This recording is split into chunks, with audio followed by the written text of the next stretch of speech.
esta mañana, reitero que para mí es una cosa muy especial, muy mágica que esté Félix aquí, pues porque yo a lo largo de mi vida me he encontrado con un puñado de libros de los que puedo decir que realmente es un libro que ha cambiado mi vida, que realmente me ha conectado con algo muy importante para mí. Y bueno, y uno de estos libros es este, que se llama Naturaleza, Ruralidad y Civilización, y que es un libro pues con lo que me ha conectado es pues con lo que fue la vida de nuestros ancestros hasta hace no muchas generaciones. De alguna manera pues para la gente que tenemos un vacío generacional ya de un par de generaciones o más, que creo que somos la mayoría, ¿no? Con lo que realmente fue el mundo rural tradicional, pues este es un libro que a mí personalmente me ha hecho tomar conciencia de lo que significa realmente la ruralidad. Me ha rescatado la memoria de un montón de cosas muy inspiradoras, como por ejemplo cuando habla de las formas de autogobierno, de autogestión que tuvieron diferentes pueblos de la península ibérica en el pasado. Pues yo, por ejemplo, en este libro fue la primera vez que me enteré de la existencia del ausolán, que aquí somos un poco bruticos y le decimos auzolán.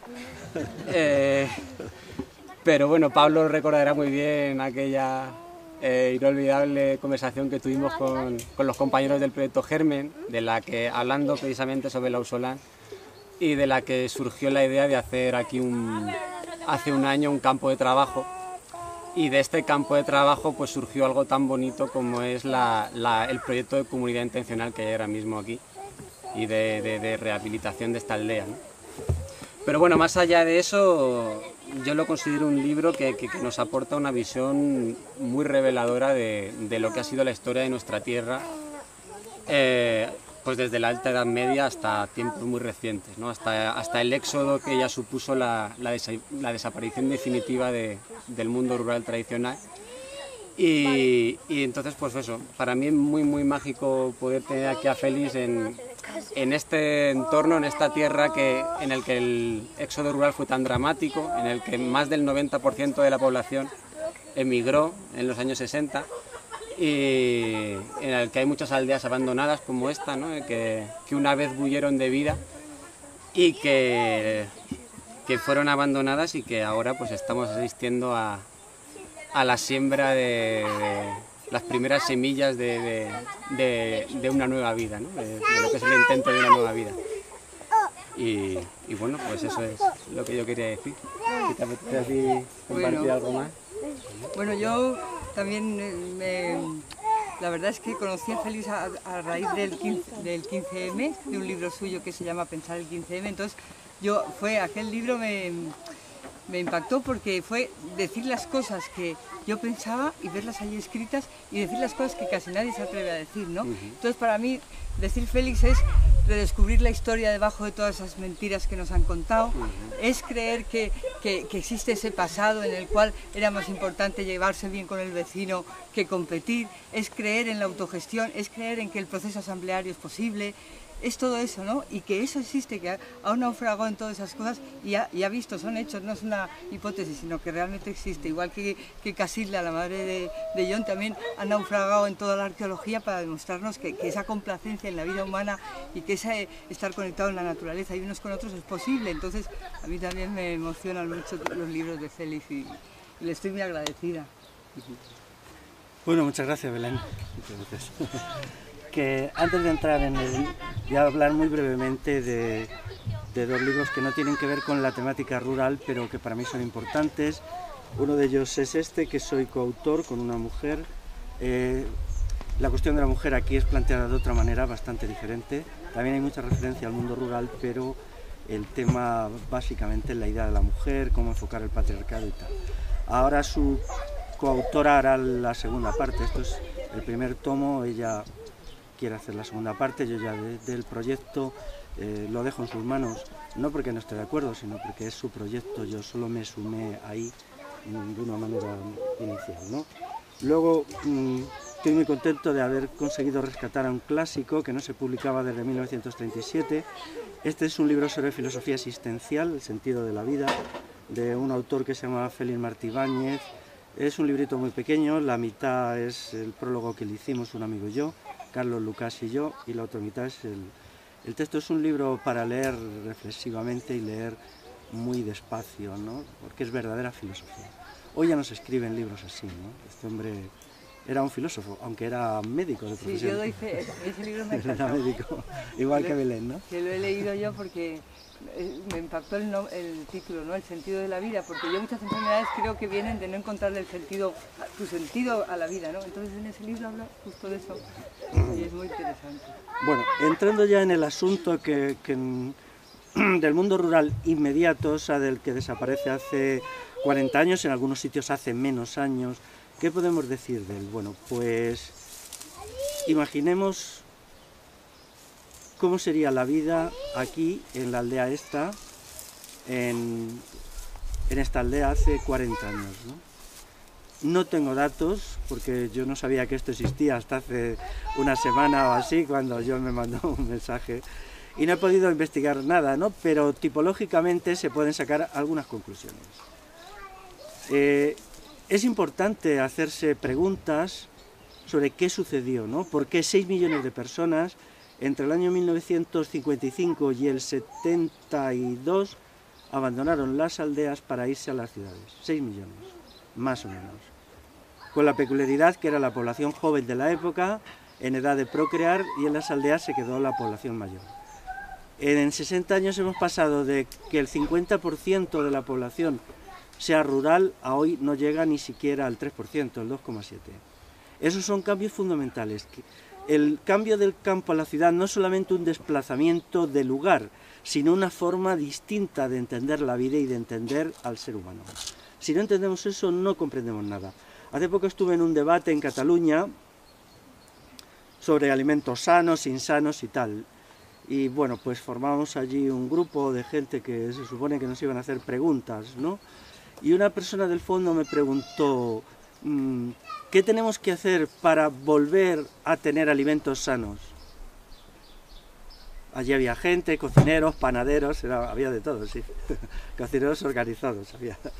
Y yo dije, pues muy fácil, recuperar la cultura campesina que hacía eso posible. Pero no recuperarla como arqueología del pasado, sino reconstruirla para el siglo XXI. Porque claro, los proyectos que ahora existen, con toda la respetabilidad que hay que dárseles, no atienden al problema principal, que es que no basta con que alguien haga pan, o con que alguien haga un huerto, con que lo hagan 100 personas. Si detrás de eso no hay una cosmovisión organizadora de la sociedad, eso serán experiencias aisladas que se queden aisladas. Eso es así. O sea, puede haber 10 experiencias aisladas, 100 o 1000, pero lo que necesitamos es un proyecto total. Ese proyecto por ahora no está avanzando. No soy optimista y lo digo con sinceridad. Avanza muchos proyectos parciales o puntuales, pero no avanza la búsqueda de una sociedad que pueda responder a los grandes problemas de nuestra época y que tiene que tener como base el campo. Que la ciudad ha fracasado está claro, no solamente en el sentido objetivo, no es convivencial, ¿no? La sociedad es el reino de la soledad, de la depresión, del alcoholismo. Para mí esa es la principal crítica. Cuando yo fui a vivir de adolescente a la ciudad, lo que más me impactaba era eso. Era la frialdad de la gente, la indiferencia de unos hacia otros. No me preocupaba tanto la contaminación, sino aquello no era una comunidad humana, sino era solamente una masa de gente que estaba junta físicamente, pero se ignoraba totalmente la convivencia. Eso que yo fui a barrios populares, ¿no? Esto sí me llamó la atención y de hecho yo nunca me he acostumbrado a la ciudad por eso. Ahora ya las encuestas dicen, una que se hizo a principios de año, la gran mayoría de la población menor de 40 años admite que si pudiera se iría fuera de la ciudad. Esto es un fenómeno nuevo. Hace 30 años era al contrario.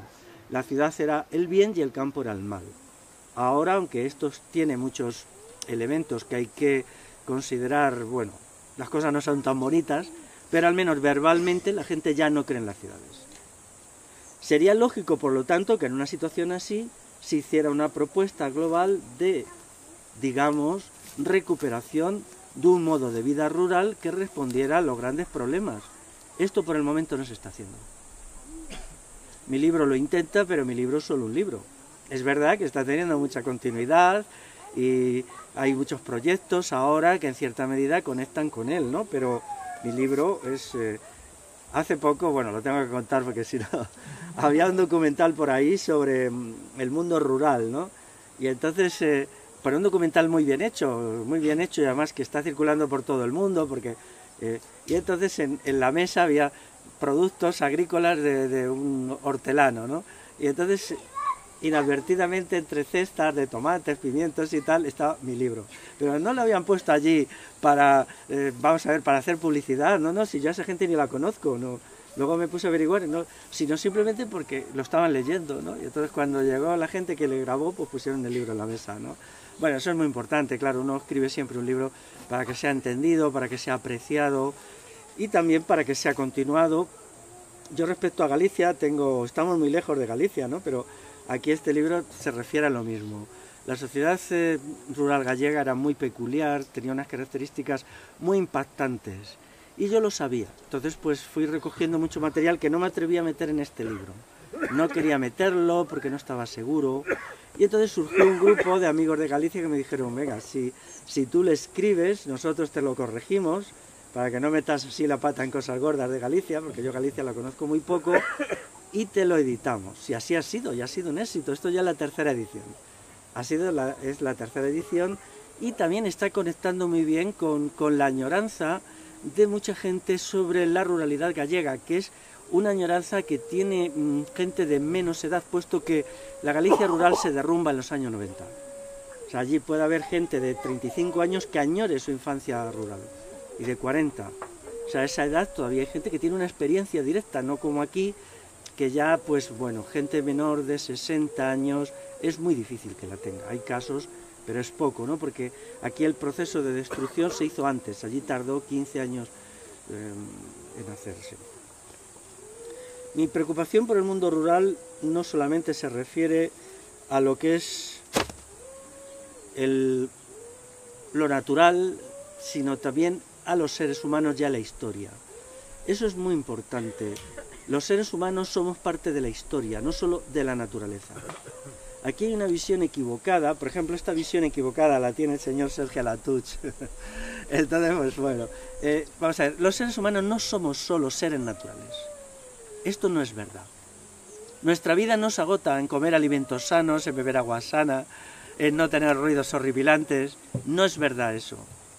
Somos seres de la historia, necesitamos comprender la historia, seres de la convivencia, seres del pensamiento, y esa totalidad del humano es la que tiene que ser rescatada. Yo siempre tengo ahí un punto de conflicto con los movimientos ecologistas porque olvidaban esto, olvidaban esa dimensión del humano. Y entonces pues siempre había ahí un conflicto. Por eso escribí mi libro sobre arte románico. Vamos a ver, si uno recorre sobre todo la mitad norte de la península, viendo aldeas ínfimas de 9 personas, de 3 personas, y te mueves como yo me he movido muchos años, quizá 30 años, antes de escribir el libro ese, eran 30 años, y vas a un sitio y hablas con la gente, ¿qué es lo que ves? ¿Qué es lo que ves que no sea ajeno a nuestra realidad? Lo que ves son edificios medievales. La sociedad rural popular tradicional es una creación de la Alta Edad Media, el siglo VIII-IX. Entonces, cuando ves esos edificios medievales, que muchos de ellos están en uso, te das cuenta que siguen siendo parte del presente, aunque sean del siglo XII. ¿No? Lo entiendes muy bien. Incluso en algunos sitios la gente lo considera como obra suya, lo que es así. Pues empecé a interesarme mucho por este arte medieval y como resultado de ello pues está mi libro. Por ejemplo, en un pueblo de Aragón fue muy emotivo explicarle a las vecinas y los vecinos de una aldea de 19 habitantes que el edificio románico de su pueblo, que está considerado como la capilla Sistina del arte románico peninsular, no lo había hecho un maestro de no sé dónde, ni alguien maravilloso llegado desde fuera, que lo habían hecho sus antepasados, sencillamente. Y bueno, la gente se quedaba perpleja porque todo lo que hace el pueblo se desvaloriza. el pueblo no hace nada, simplemente es fuerza laboral, y llegan allí los eruditos que además de robarle las pinturas, porque se las robaron, se las arrancaron y se las llevaron al Museo Diocesano de Jaca para cobrar 11 eurillos por verlas. Luego ni siquiera a los vecinos de la aldea les dan un pase para poder ir a verlas, no, ni eso tienen el detalle. Se las robaron a cuerpo serrano y ala, ¿no? Que bueno, esto es escandaloso, ¿no? Se tendría que luchar para que las pinturas se devuelvan a donde se pintaron y sea de la gente que es descendiente de quien la pintó. Bueno, pues cuando yo expliqué que mirando aquellas pinturas era obvio que no las había pintado un maestro de nada, porque hay 7 estructuras pictóricas diferenciadas. Cuando ves, te has dado cuenta que hayan metido la mano por lo menos 7 equipos, y no un... Bueno, lo ves claramente, hay obras geniales y chapuzas, o sea, en aquella aldea había de todo, de gente que eran verdaderos maestros de la pintura hasta otros que no tenían ni idea, pero tenían también derecho a hacer su cosita allí, ¿no? Pues la impresión que producía a la gente, esto sobre todo gente mayor, claro, pues era de confusión, ¿no? Porque yo les decía lo contrario que les habían dicho.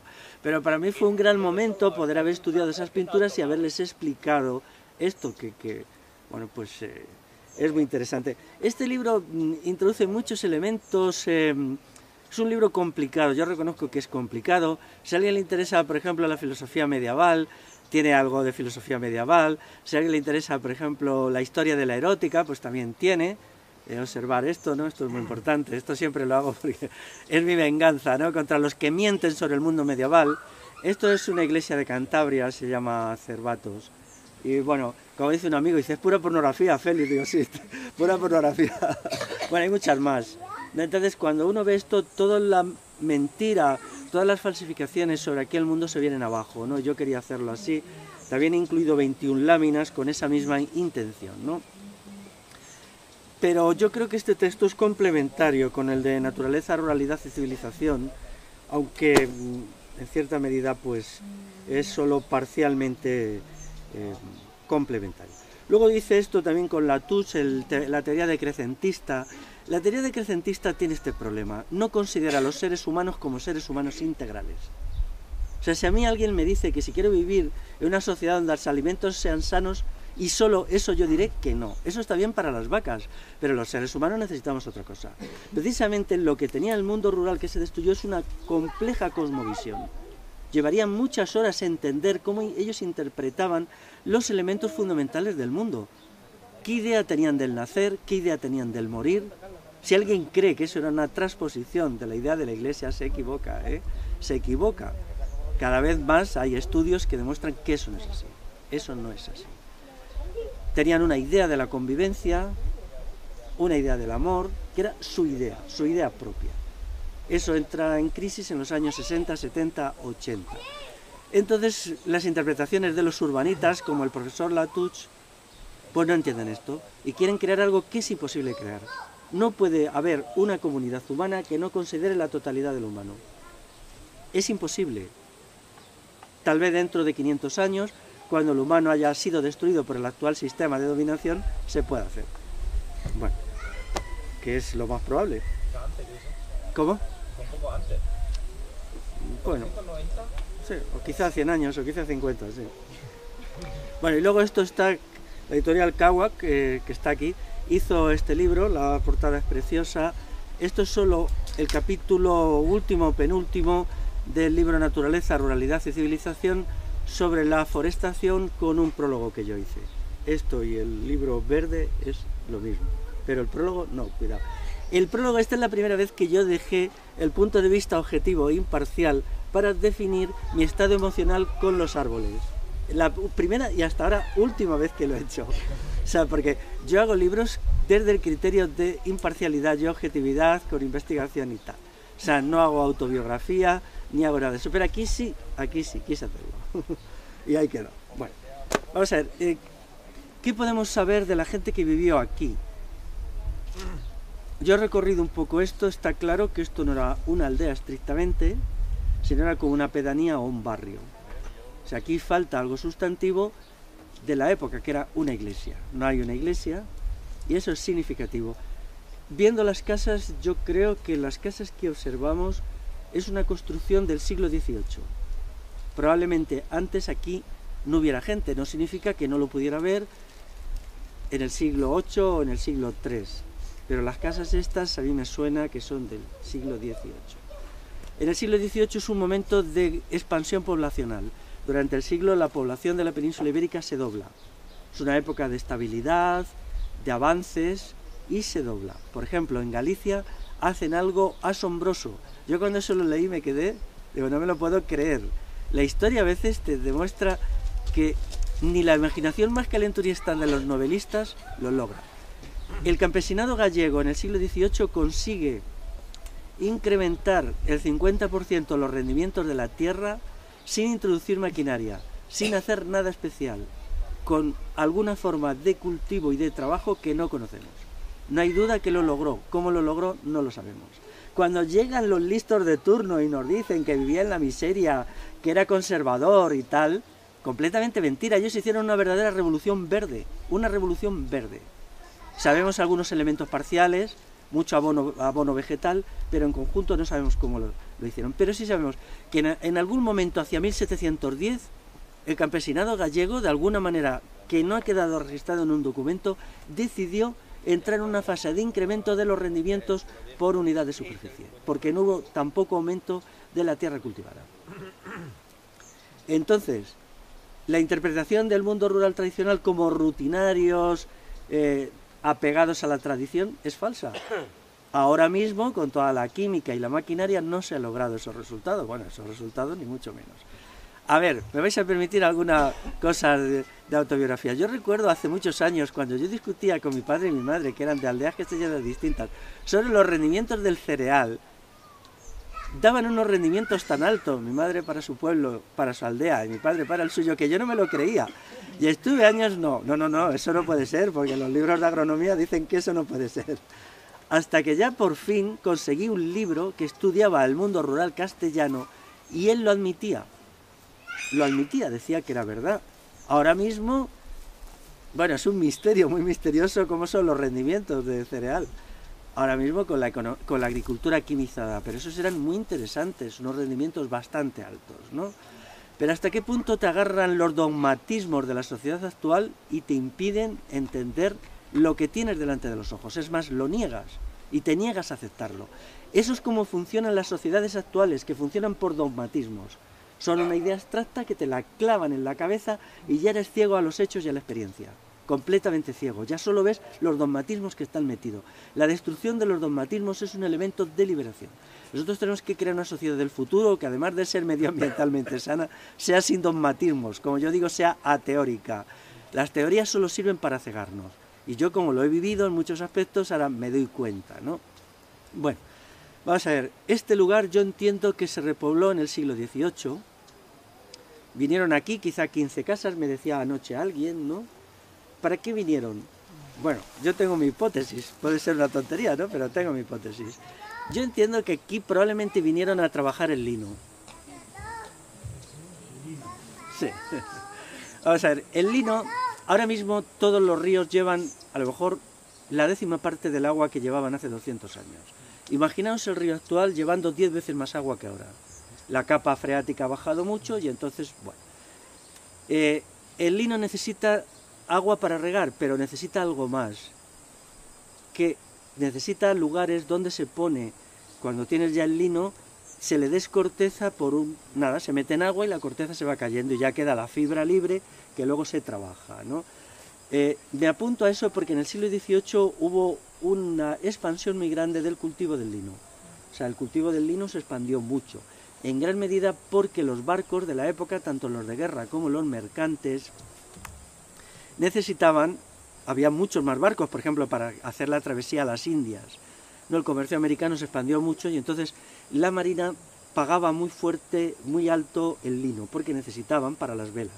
Daros cuenta que un barco de vela de la época consumía ingentes cantidades y al mismo tiempo muchas tempestades rompían las velas y había que llevar un depósito de velas debajo, ¿no? Y esto es muy interesante verlo así. Por lo tanto, una hipótesis que puede estar equivocada porque habría que entrar en el archivo municipal de Santiago de la Espada e investigar cómo se creó esto, ¿no? Pero pudiera ser. En la época del lino también había solo dos fibras que se utilizaban, que era la lana, que era para la ropa externa y ropa de invierno, y el lino, que era para la ropa interna, más bien ropa de verano, ¿no? Las camisas eran de lino, la ropa interior era de lino, y por lo tanto el lino es muy importante. Si observáis, hay cantidad de lugares que se llaman linares, ¿no? O linar de esto, linares, y eso es así. Entonces yo entiendo que aquí, un sitio abundante en aguas, con unas tierras muy húmedas, y en principio aparentemente muy fértiles, por lo que yo he visto, pudo ser una gente que se trasladó aquí a vivir para hacer cultivo del lino. Podría ser también que luego esto después se cambiara a alguna forma de manejo de ganado, pero no, eso no, porque tendría que haber más espacios para el ganado, que no me ha dado tiempo a recorrerlo mucho, pero no he visto encerraderos de ganado y todo esto, ¿no? Bueno, en realidad eso no es lo importante, sino entender cómo vivía aquella gente y qué metas buscaban. En su forma de trabajar hay que tener en cuenta que aquella sociedad no tenía nada que ver con el trabajo actual, ¿no? No tenía ni el trabajo maniático de ahora en las ciudades, pero tampoco el ocio maniático de ahora. Ahora también el ocio es enfermizo, hay un ocio enfermizo, ¿no? Alguien por allí me hablaba de la tragedia de los años 80 con la heroína, con todo esto. Claro, la heroína, el alcohol, todo esto es una cosa terrible, ¿no? Ellos no concebían así. El ocio y el trabajo estaban muy unidos, de tal manera que si nosotros nos retrotraemos, por ejemplo, voy a poner una fecha 1780, en una hora como esta, si los habitantes de esta aldea habían acabado su jornada de trabajo, muy probablemente se podrían reunir aquí, no creo porque esto estaría cultivado, pero sí ahí donde hemos comido. Y entonces cuando se acababa la jornada de trabajo se cantaba, siempre, indefectiblemente se cantaba, siempre.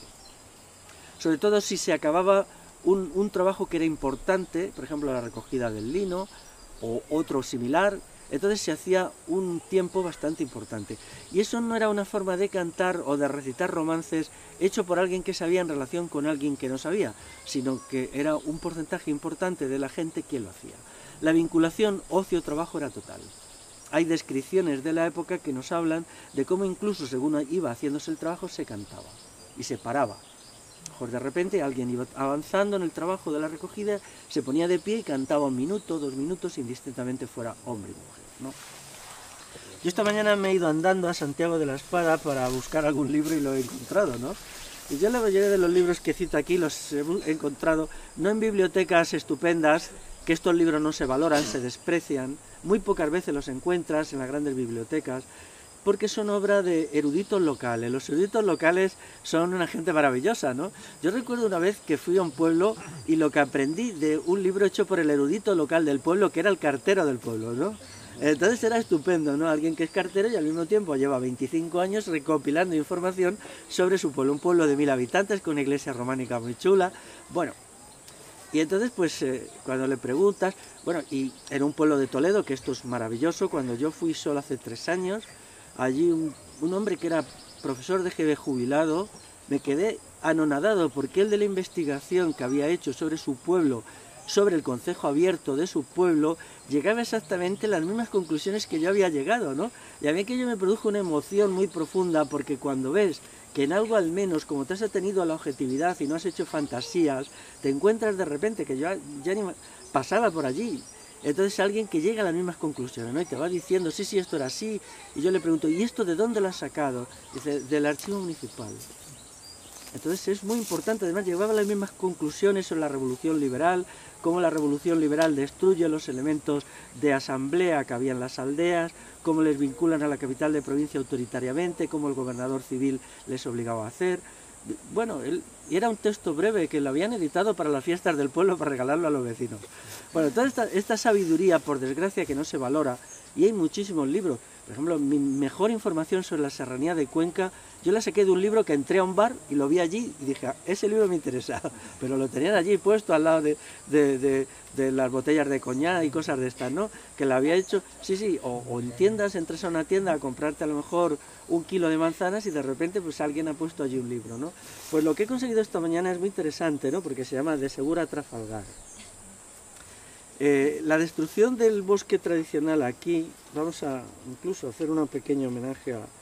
Mira, es de 2010. Este es el autor, Vicente Ruiz García, que es de Úbeda. Este es, no sé quién es, ya le escribiré y le buscaré, pero bueno. tampoco he leído el libro, a lo mejor me estoy pasando de listo y luego el libro no es tan bueno como yo espero, pero yo quiero siempre ser benévolo con todo, ¿no? Y verlo el lado bueno. Bueno, vamos a ver, toda esta zona tenía unos bosques enormes, sobre todo de roble y lo que llaman el pino salgareño. Yo esto ya lo sabía. Entonces, quienes empezaron a destruir el bosque alto tan maravilloso fue la Marina de Guerra, con el reglamento ellos sacan un reglamento porque necesitaban esa madera para llevarla a hacer los barcos, ¿no? Antes he dicho lo del lino. En el siglo XVIII Europa se militariza. Esto hay que entenderlo. Quienes hablan como loros del capitalismo, sí, lo que sea, pero no se olvidéis del Estado. En el siglo XVIII Europa se militariza. Hay una carrera de armamentos entre Inglaterra y España, con Francia también, sobre quién domina los mares.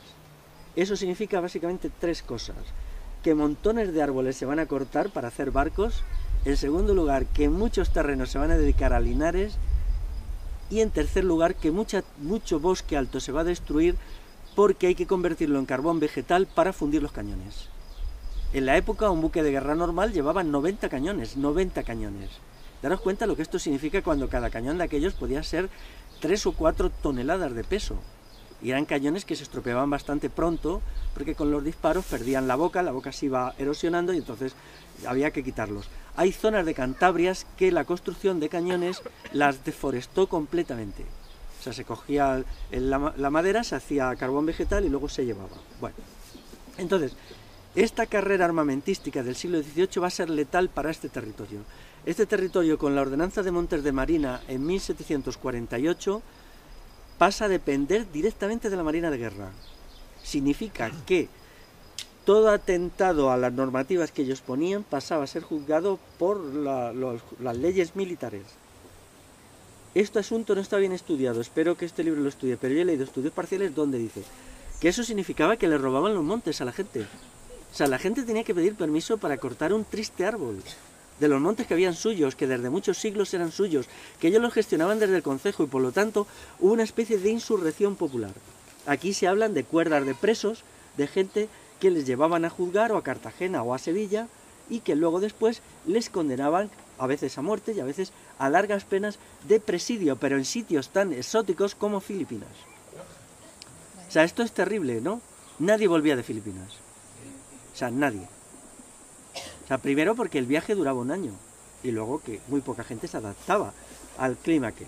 Bueno, la lucha esta yo espero que el chico este la trate, ¿no?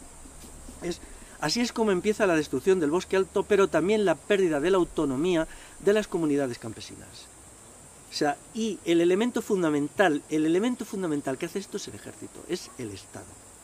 Va a pasar mucho tiempo antes de que se empiece con los procesos de privatización, más o menos 100 años, que convierten en propiedad privada en el sentido capitalista el monte. Antes ya lo hace. ¿Por qué se llama el libro de Segura Trafalgar? Porque todos esos barcos van a la batalla de Trafalgar en octubre de 1805 y allí son derrotados por la Armada Británica. Muchos de ellos se hunden. Aquí da datos de cuántos robles se necesitaban para hacer un barco. Impresionante. El Santísima Trinidad era el barco de guerra más importante de la época.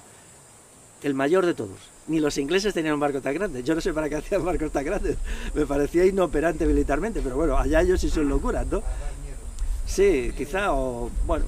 Entonces, ese barco me parece que se había construido con 25.000 hectáreas de roble americano.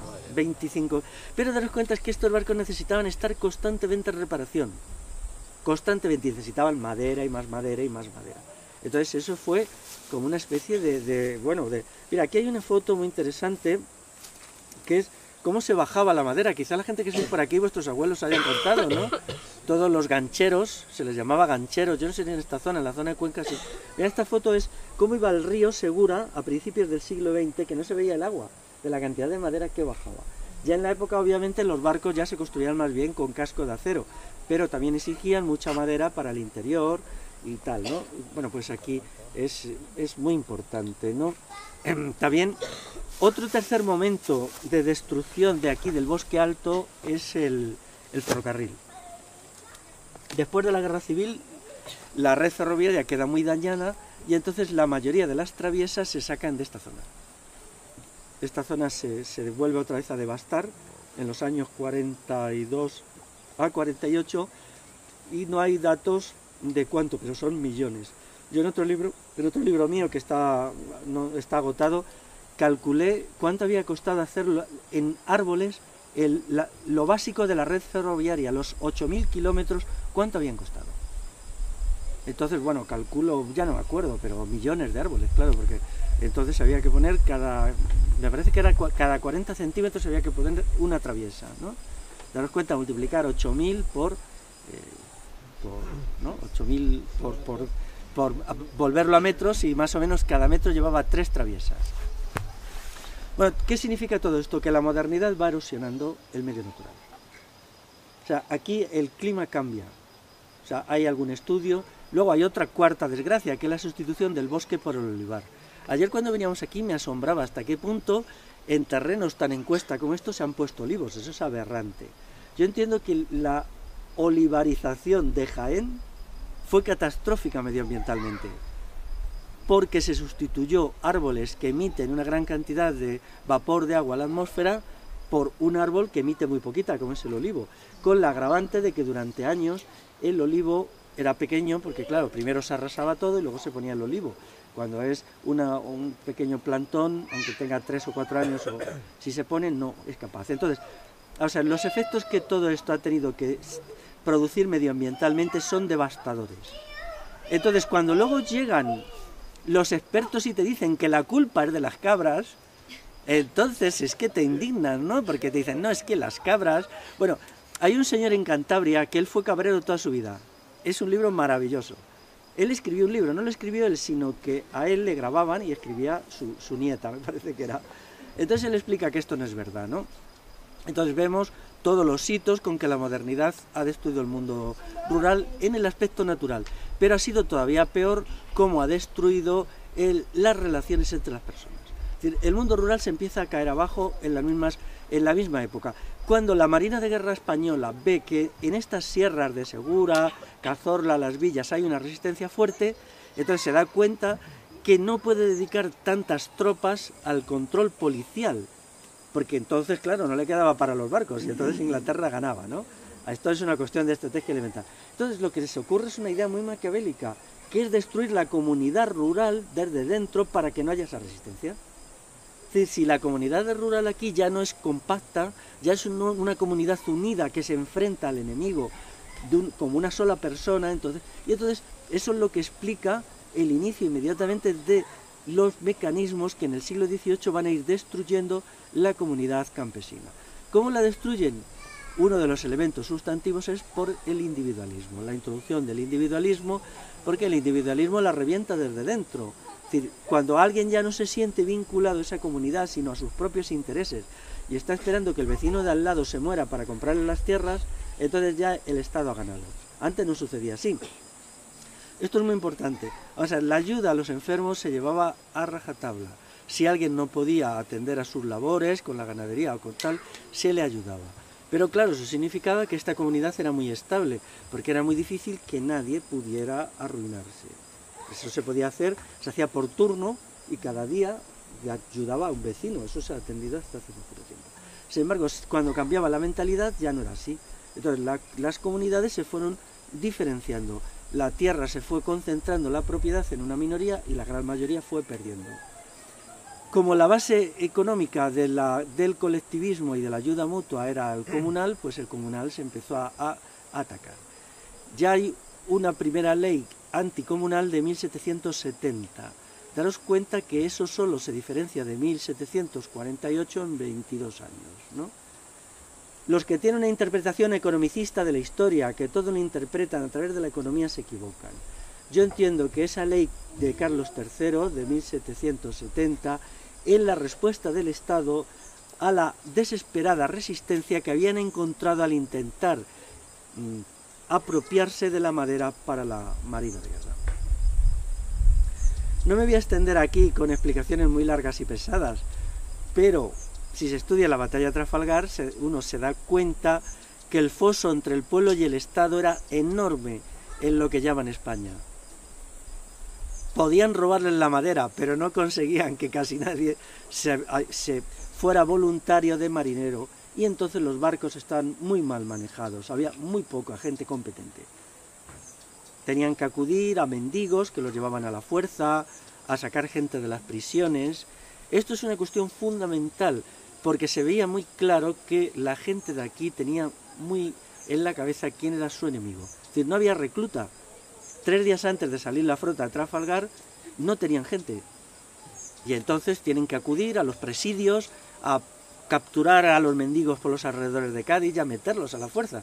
No sé para qué, porque lo primero que hacía aquella gente era marearse y entonces no era capaz de hacer nada. Hay testimonios que dicen que se pasaron toda la batalla de Trafalgar mareados, ¿no? Caídos en el suelo y vomitando, ¿no?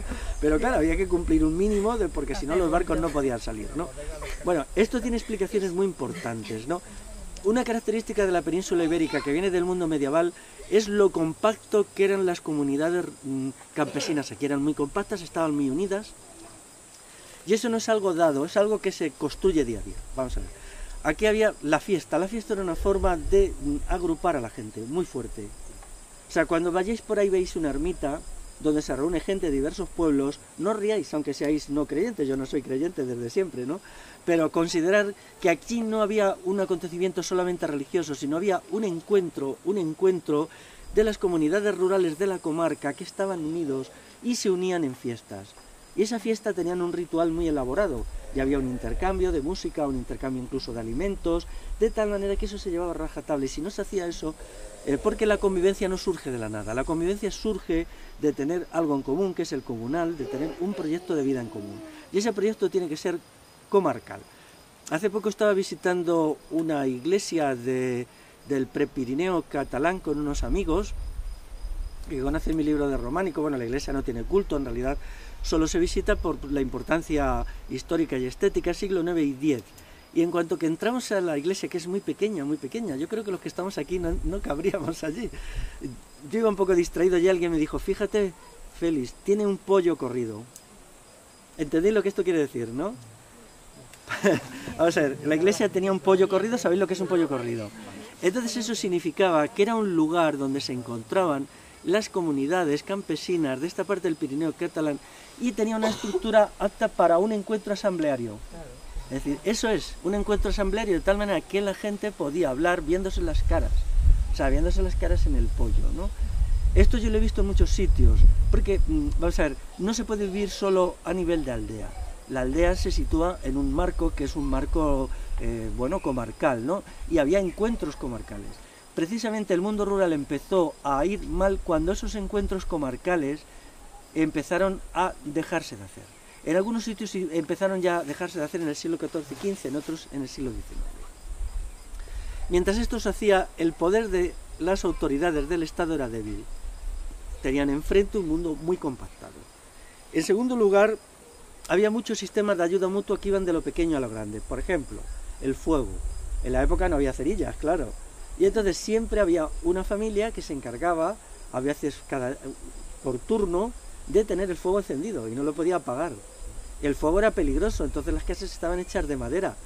Quien le tocaba, ahora estas las vuestras también, ¿no? Pero tener el fuego una noche pues era peligroso, podía venir un golpe de viento por la chimenea, incendiar aquello, ¿no? Pero era obligado.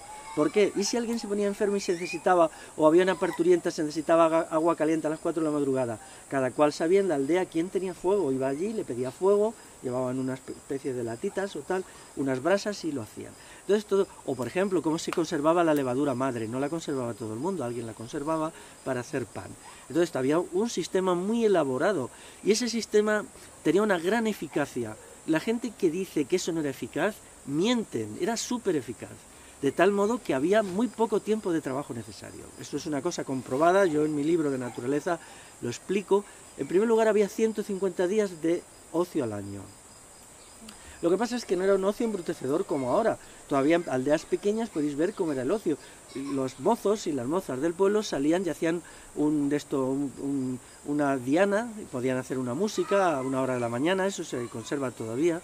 Y entonces era un ocio como muy, digamos, muy creativo, ¿no? Se hacía música, luego se podía hacer, por ejemplo, también se hacían muchas narraciones orales, lo que ahora son los cuentacuentos, había también un sistema para los romances era algo vivo, había gente que conservaba cientos de romances. Y entonces los días de fiesta estaban muy, muy regulados.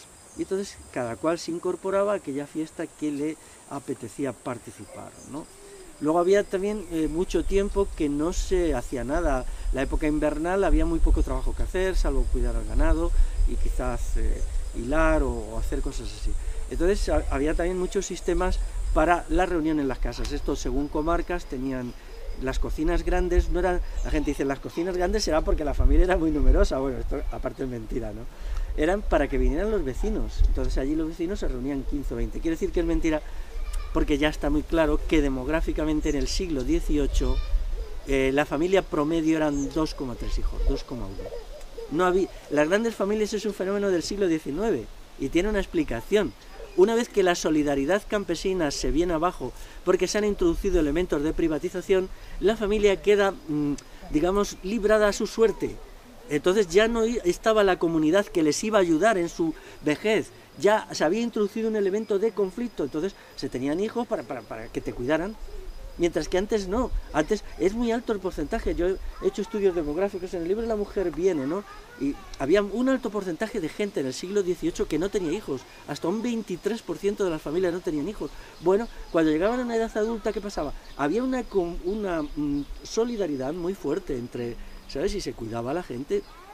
No se entraba en el por qué sí o por qué no, ¿no? Y había muchas más cosas para quienes tienen una visión de que aquello estaba dominado por la religión. En el libro nuestro de La mujer damos datos impresionantes, ¿no? Yo ahora en Galicia me ha emocionado mucho tener delante de mí un ejemplo vivo de esto. Era muy normal mujeres que solteras con 1, 2, 3, 4 hijos. Era muy normal, muy normal. Y eso no tenía ninguna importancia. Nadie lo consideraba negativamente. Se les ayudaba como una parte más de la comunidad. Hay un estudio maravilloso de una mujer sobre Asturias Occidental que se llama Asunción Díaz. Bueno, la cantidad de veces que he citado yo este libro, a ver si Asunción Díaz se acuerda del esfuerzo que estoy haciendo, que lo estudia muy cuidadosamente, ¿no? Y entonces lo explica, pero daros cuenta lo que esto significa, las implicaciones que esto tiene. Primero, se tira por tierra la creencia de que era una sociedad manejada por el clero, porque esto es la violación más obvia de los preceptos del Concilio de Trento, y en segundo lugar se quita absolutamente de la cabeza la idea de que era una sociedad patriarcal. Bueno, esto en Galicia era impresionante. La sociedad gallega era una sociedad donde muchas veces una mujer se casaba cuando ya había incluso cubierto su edad fértil. Entonces decía, bueno, ya me voy a casar, y buscaba a alguien por allí que se casara, ¿no? Entonces esto se ha seguido haciendo en el franquismo. En el franquismo se seguía haciendo, de tal manera que el día que se haga un estudio de esto, y yo voy a mover todo lo que pueda para que se haga, y se saque a estas mujeres de la penumbra y el silencio en donde se las ha mantenido con las mentiras respecto al mundo rural, toda esa mentira se vendrá abajo porque esas mujeres existen. Cuando vas allí y te integras bien en el mundo gallego, en el mundo rural, mi libro me lo permite hacer con facilidad, las encuentras y te das cuenta y te dicen, esta. Entonces echas cálculo y dices, joder, en pleno franquismo, y ni siquiera los curas se atrevían a decir nada, ¿no? Bueno, esto es muy interesante, no voy a hablar ahora, por ejemplo, de cómo lo que se llama comunismo sexual por un antropólogo en la comarca de La Cabrera, en León, fue destruido en los años 60, en una alianza entre el obispo de Astorga y la falange de la zona. Pero existía hasta en los años 60, y eso hunde sus raíces en los pueblos prerromanos, obviamente, ¿no? Y fue entonces cuando se eliminó, es decir, habrá gente viva que se pueda entrevistar y que nos explique en qué consistía eso. Yo lo conozco solo de un estudio antropológico muy interesante publicado en los años 70. Bueno, esto se explica cómo era entonces la sociedad aquella, ¿no? La participación de las mujeres era muy importante, muy importante. Es verdad que había trabajos de hombres y trabajos de mujeres, pero nadie puede probar que la incorporación de bienes productivos de las mujeres fuera menos que la de los hombres. No, era más o menos igual, ¿no? Ya había una debilidad importante del Estado. El Estado penetraba muy mal y muy poco. Por ejemplo, todos los historiadores, que la revolución agraria de Galicia en el siglo XVIII la hace el campesinado. Nada más. No hay interferencia de gente importante, de agrónomos, de eruditos, no. Porque nadie habla de eso. Eso solo, bueno, se ha llegado a ella a través de un proceso indirecto que es el estudio de los diezmos. No lo voy a explicar porque es un libro. O sea, las asambleas judiciales que había significaba que no había juez distinto de la comunidad. era muy normal que a menudo el Concejo Abierto se reuniera con una decisión de dirimir conflictos entre personas. La convivencia siempre tiene un punto de conflictividad, no podemos ser utopistas, entonces se creaba un conflicto y entonces la asamblea decidía quién tenía razón, quién no la tenía, quién tenía que hacer alguna compensación fuera de tipo económico, simplemente una compensación de pedir perdón. Esto permitía que la sociedad fuera muy estable, porque era juzgada la gente por sus iguales. Daros cuenta que ahora no es así. Si nosotros pedimos justicia porque alguien nos ha hecho una ofensa, ¿quién nos juzga? ¿A nuestros iguales? No, nos juzga un juez, que en general es alguien que está muy por encima de nosotros y del que no nos fiamos. Allí no era así.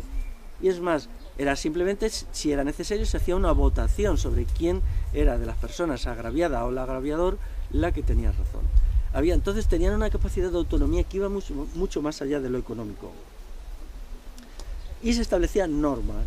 Si aquel asunto era importante, alguien se podía levantar y decir, la próxima vez que haya un conflicto de estas características, lo juzgaremos de acuerdo a lo que hemos decidido hoy. Es decir, había una jurisprudencia y esto se mantenía, ¿no?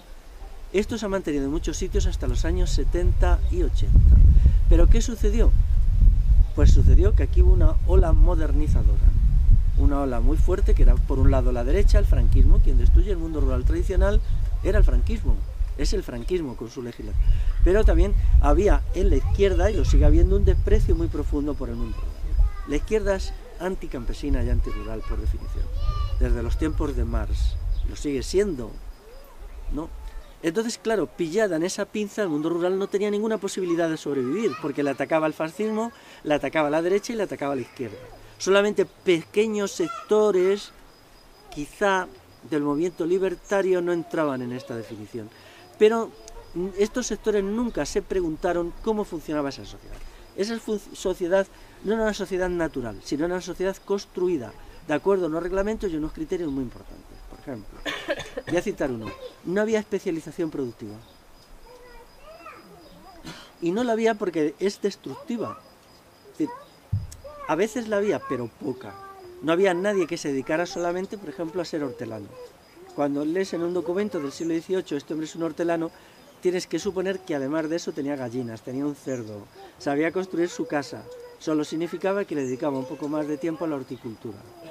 ¿Por qué? Porque la especialización y la división de trabajo es destructiva de la persona. Esto se intentaba remediar con muchos sistemas de aprendizaje. Era muy normal que las personas supieran hacer muchas cosas en esta sociedad, ¿no? Y no se quería hacer solo una. Y esto es verdad, la vida se hace muy monótona cuando se es solo un trabajo. Entonces el cambiar de trabajo era una cuestión. Cuando se estudia a fondo aquella gente podían saber hacer hasta 15 trabajos, 20, y bien hechos, ¿no? Lo vuelvo a decir otra vez. Hay un antropólogo de los pocos serios que la estudia y dice, sabían desde atender un parto a enterrar a sus muertos. Y todo lo intermedio en la vida. Y eso lo sabía hacer, si él esa frase lapidaria, yo cuando lo leí, digo, pues muy bien pensado esto. Pero claro, eso incluía pues muchas más cosas y se ponían. Por ejemplo, ese tipo de trabajo además era muy eficaz. Ahora mismo la gente en las ciudades está aterrorizada por los pisos. Hay que pagar, ¿no? Antes no. La ayuda mutua conseguía hacer una casa con facilidad, ¿no? Se hacían sistemas de trabajo, lo que antes se ha citado. Creo que yo tengo algo que ver en que aquí se está usando la palabra auzolán, ¿no? Auzolán, sí. Bueno, auzolán es una palabra del País Vasco que viene de auzo, que es vecino, y lan, trabajo. Significa trabajo vecinal. Entonces, bueno, ese trabajo tenía muchas formas. Podía ser para arreglar un camino, podía ser para ayudar a alguien que estuviera enfermo, podía ser también para atender a alguien que se le había incendiado la casa. Pero muy al menudo era tan simple como, bueno, pues hay que hacer una casa. Hay que hacer una casa porque alguien se va a casar, ¿no? Entonces se hacía a partir del trabajo ese. Y entonces se hacía, pues había convocatorias, se convocaba, casi siempre era lo mismo. Quien convocaba ponía la comida, el vino o la sidra y tal. Y los otros ponían el trabajo. Pero luego había un sistema por el cual, claro, si tú habías ayudado, te tenían que ayudar. Y siempre era equitativo, pero no riguroso, ¿eh? Se sabía que había muchas formas de ayuda, ¿no? Según el trabajo simple con las manos, si llevabas herramientas, pues eso significaba más horas de trabajo simple. Todo estaba perfectamente regulado, entonces la gente se sentía libre. ¿Valencia Tornallón es solo con la huerta o también en esos trabajos? Yo creo que es en todo, luego se ha ido reduciendo. Los sistemas de ayuda mutua eran cientos y estaban todos muy regulados, ¿no? Estaban todos. Entonces, claro, eso hacía que construir una casa no fuera particularmente complicado, ¿no? No sé si habéis visto la casa de aquí, es una mampostería relativamente tosca, pero eficaz, ¿no? Las casas, sobre todo allí del fondo, que están semi en ruinas, pues se construían probablemente lo que se hacía, pues se traía la piedra de algún lugar en carretas de bueyes, una carreta de bueyes bastante eficaz, puede arrastrar 5.000 kilos de una sola vez, y luego la gente las trasladaba y las iba poniendo despacio, ¿no? Quizá podía tardarse 1 año o 2 en hacer, o 3, una casa de esta, luego se techaba, pero bueno, no había manejo de dinero, el dinero quedaba muy excluido. El uso del dinero fuerte es cuando el Estado impone el pago del tributo en dinero. Eso es un cambio total, eso es una antirrevolución en la sociedad de la época, ¿no? La pluriactividad es lo que he explicado. Pero estas sociedades estaban dominadas por un tabú frenético. Y eso, quien le hemos tenido la suerte de conocerlas en la infancia, lo notábamos muy bien, ¿no? El tabú era el tabú de la convivencia. O sea, el tabú fundamental que había allí era el conflicto.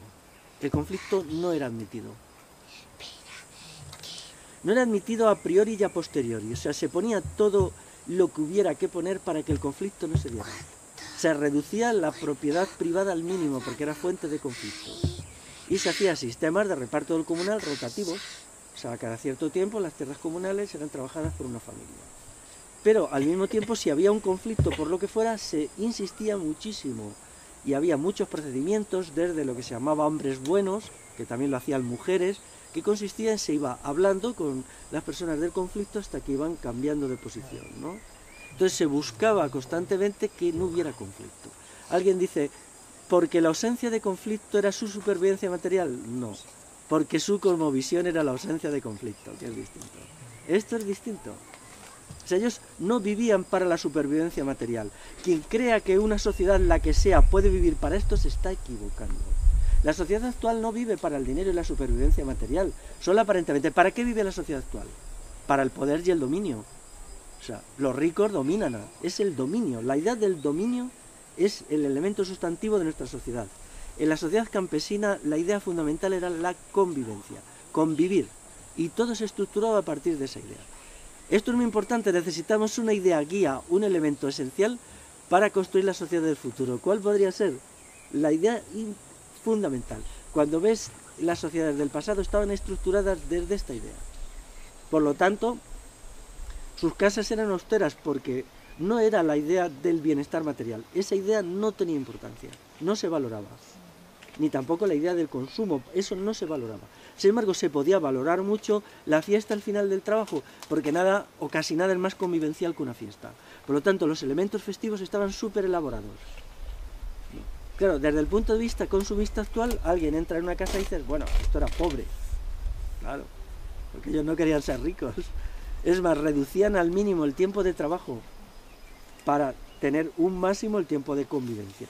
Luego cuando estuve en el País Vasco, allí en euskera salió una cosa, me dejó atónito, ¿no? Por lo visto en euskera hay una palabra para definir a la gente que simplemente está pensando en el mundo tradicional.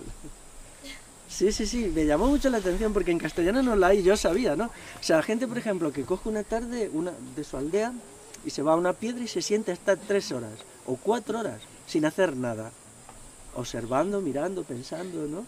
Entonces, yo esto lo he visto en ancianos de Castilla muchas veces, ¿no? Pero, claro, yo sabía, porque hablo con ellos, que ellos van allí a pensar, ¿no?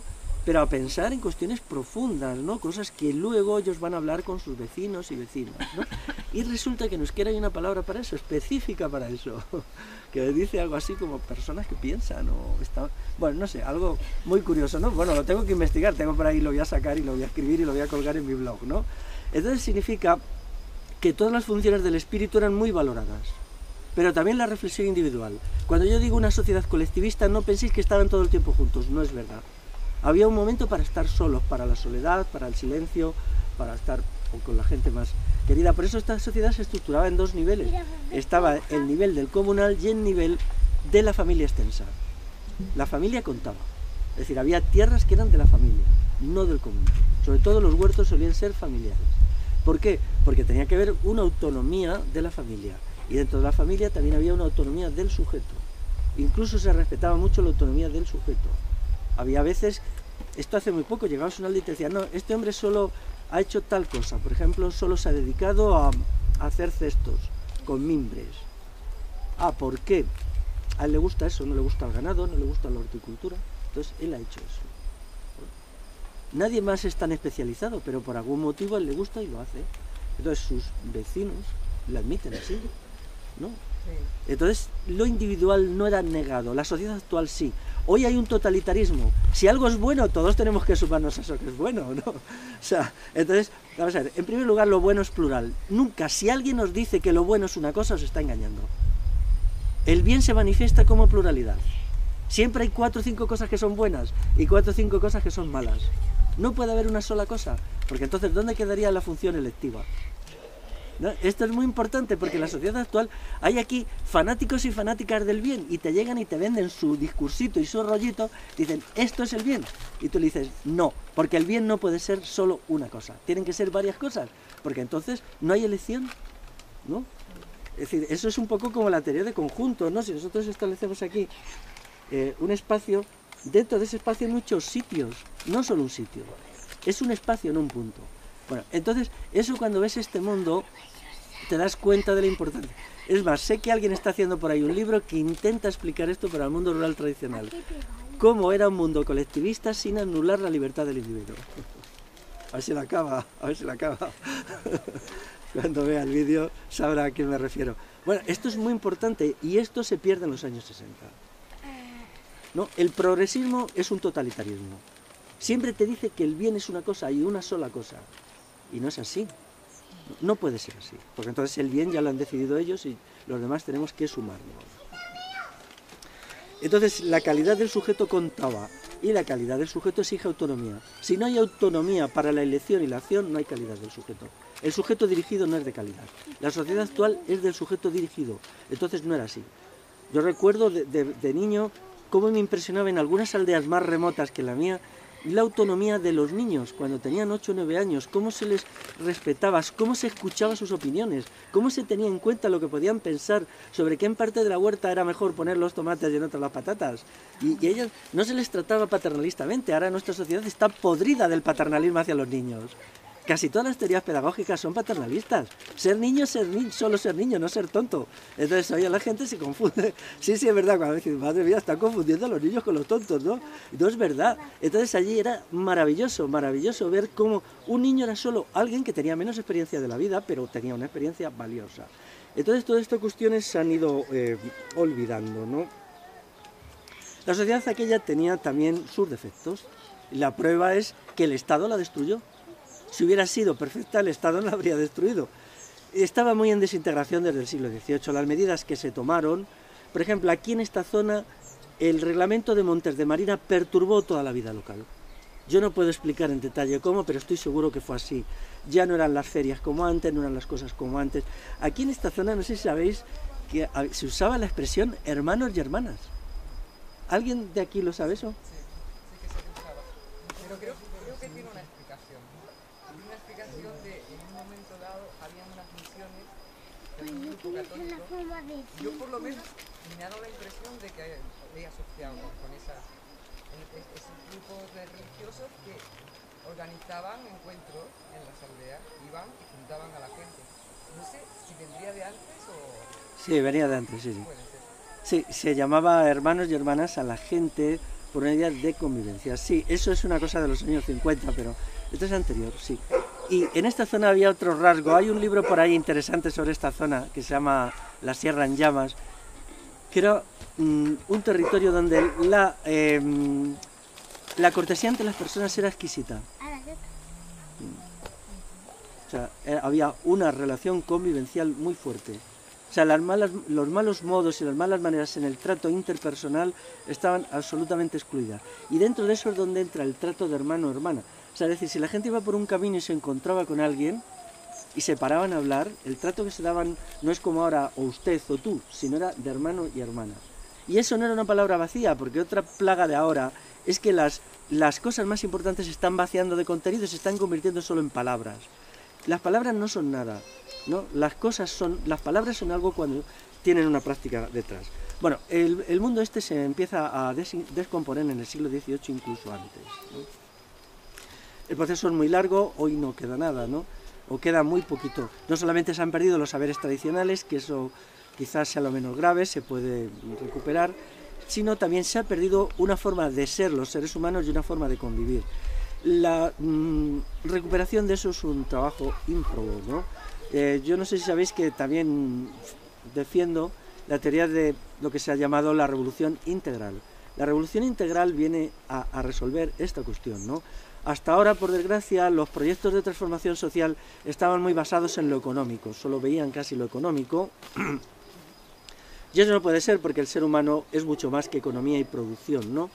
Entonces, revolución integral significa la recuperación de todas estas cuestiones. Nosotros necesitamos unas prácticas convivenciales.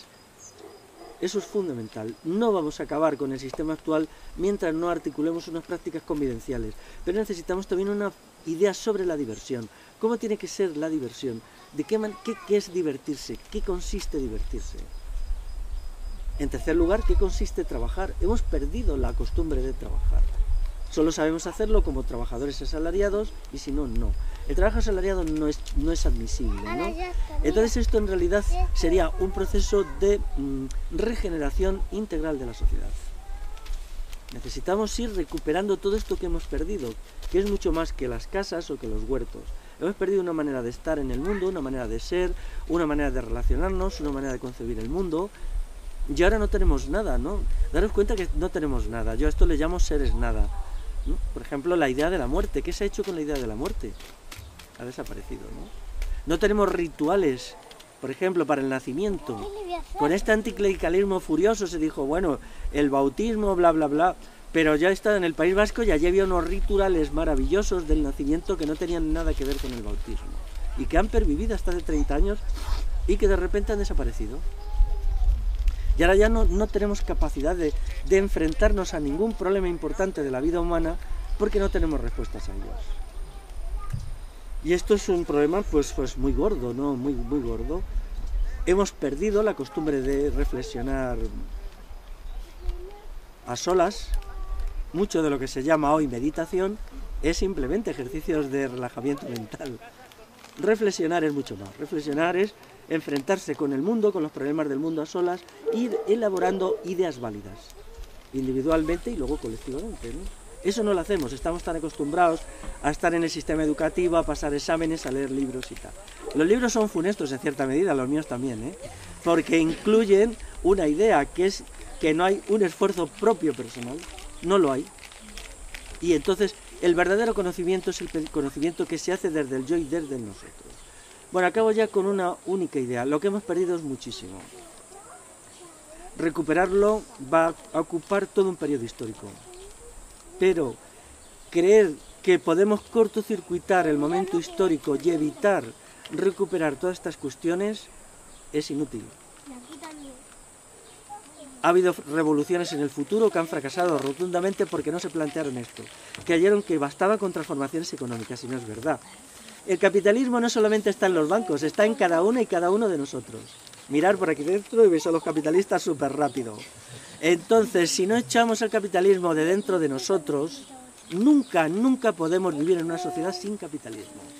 Entonces, había una idea del capitalismo exterior y la sociedad rural tradicional esto lo entendía muy bien. Por ejemplo, cada acto de egoísmo y de búsqueda del bien particular es una expresión de capitalismo. Pensadlo bien esto. Entonces, allí esto estaba se evitaba mucho, se evitaba. Había como un esfuerzo constante de servicio. La palabra servicio, ¿no? Yo mi blog se llama Esfuerzo y Servicio. Una vez estaba en un sitio y se acerca un chico así de unos 30 años corriendo. Bueno, es que son anécdotas, ¿no? La verdad es que me llegó al... Dice, jo, Félix, nunca puedo entender cómo puedes tener un blog que se llama Esfuerzo y Servicio. Y yo le dije, si te lo tengo que explicar, es inútil porque no lo entenderías.